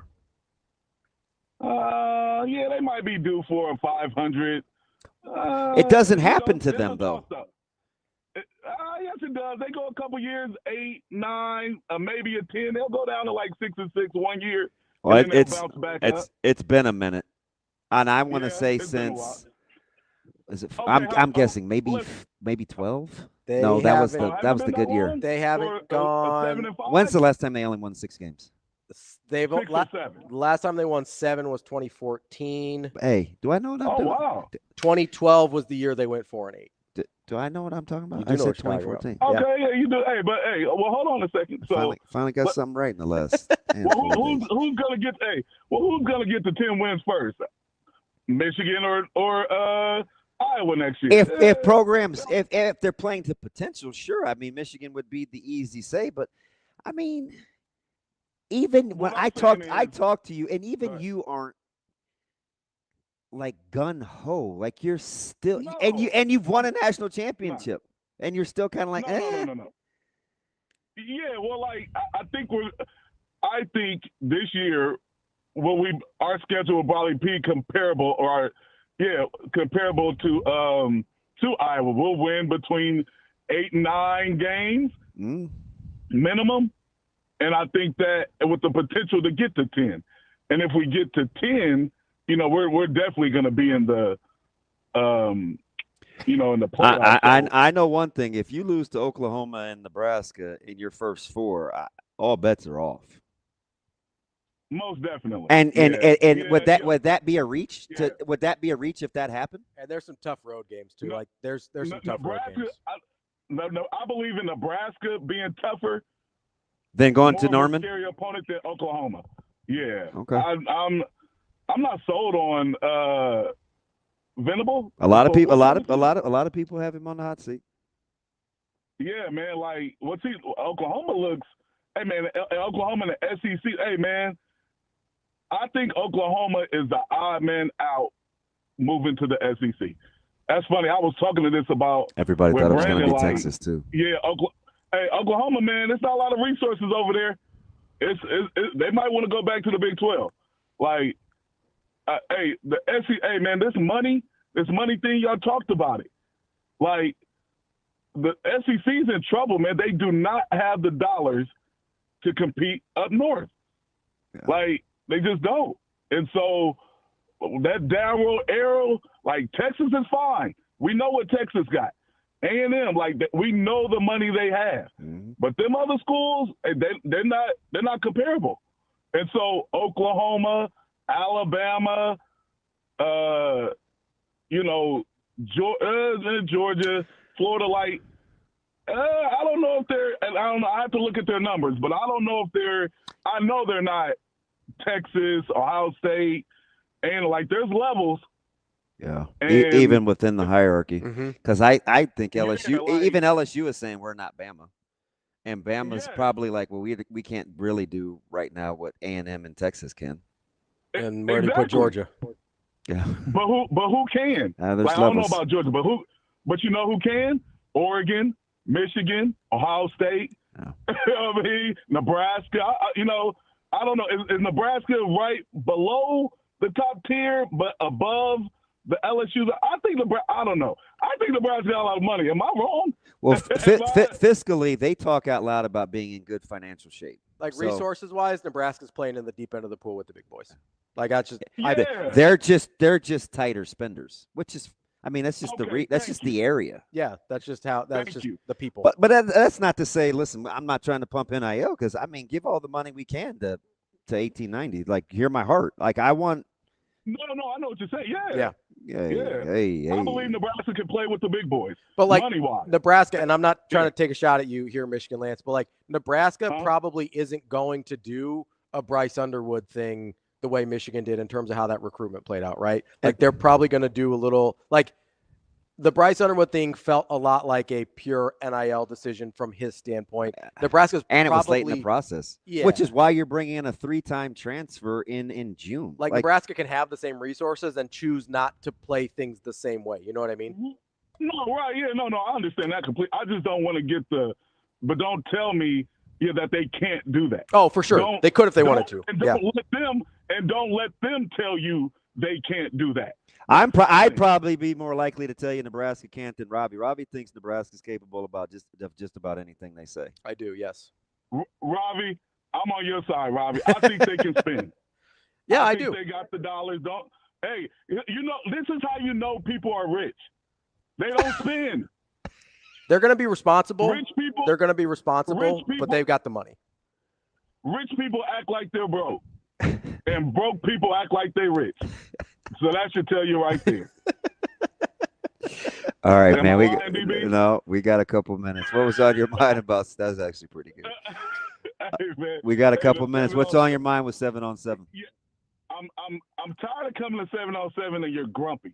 I'm trying to see my friends, and at the end of 7-on-7, you're always mad. I don't like that. So hey, you said you were gonna make me and my son a meal. And so I expect that while we're here, so I can have a good time with one of my best friends. He said I was, listen, man. Grumpy. Yeah, I'm definitely off. I'll give it to you. I felt horrible. My son was like, Dad, now don't be going up here fighting when you get. I was like, what are you talking about? He's like, Damon last year. I said, oh my God. I said, yeah, man. That's unfortunate. Yeah, so, but hey, Breeze. I don't know how you feel about this, but I'm going to give you advice anyway. It's so funny. Him and Langston are so alike. And so when I'm watching him play, I know he's going to be the majority of varsity he'll play this year DB, right? Probably only DB. Yeah. He won't play any like receiver or anything. So my advice to you is have him play the 2 quarters of JV for reps. He needs reps. But if he starts, I just don't think we can. But you're all right. I mean, you're all right. I mean, he's going from saying freshman to, I mean, the Darian Jones of the world. So I mean, let and me tell you something. you saw Lakeview. I mean, they know what the heck they're doing. Right. So I said, well, hold on. You're the parent, and bonus, you're the coach. So you can have him play 2 quarters. That's it. See, people get caught up in, well, I have to have them on this night. Well, are they going to be at their best? Listen, I'm just talking about simple rigor versus quality reps. They're not the same. Rigor versus seeing quality reps. Right. So, but the rigor of playing corner Yeah, I get it. is Yeah. not the same rigor as playing D-line, O-line, varsity. Yeah. Like, That's fair. how many balls are you going to see out there? That's fair. Like, that's what I'm saying. People understand that about corner. You're going to fall asleep before you're just alert out there. You're not in every action. You're out there on that island, man, and it gets sleepy out there. Yeah. And so that's the only. Like, if he was a linebacker or a O-lineman, hey, go. I understand that part. But when it comes to corner, it's a different deal, man. You'll be out there more often than not in action than you will be in action, and getting some JV reps where you just need more action. You need more reps, man. Mm-hmm. That's what's going to help him be better sooner than later. Yeah. And I ain't saying you got to do it all season. You know what I mean? But just he needs reps, and I know what I saw because it was no different than my son. He's not bad. He's good. He's going to be good. But like you said, for him to be a more impactful player sooner on that varsity level, those JV reps are going to come in handy, man. Yeah. Whenever our opener, they'll come in handy. Whenever our opener is on Friday against North, that's the timeline. You're right. Absolutely right. Appreciate the call, buddy. We'll talk to you again soon. Thanks, Lance.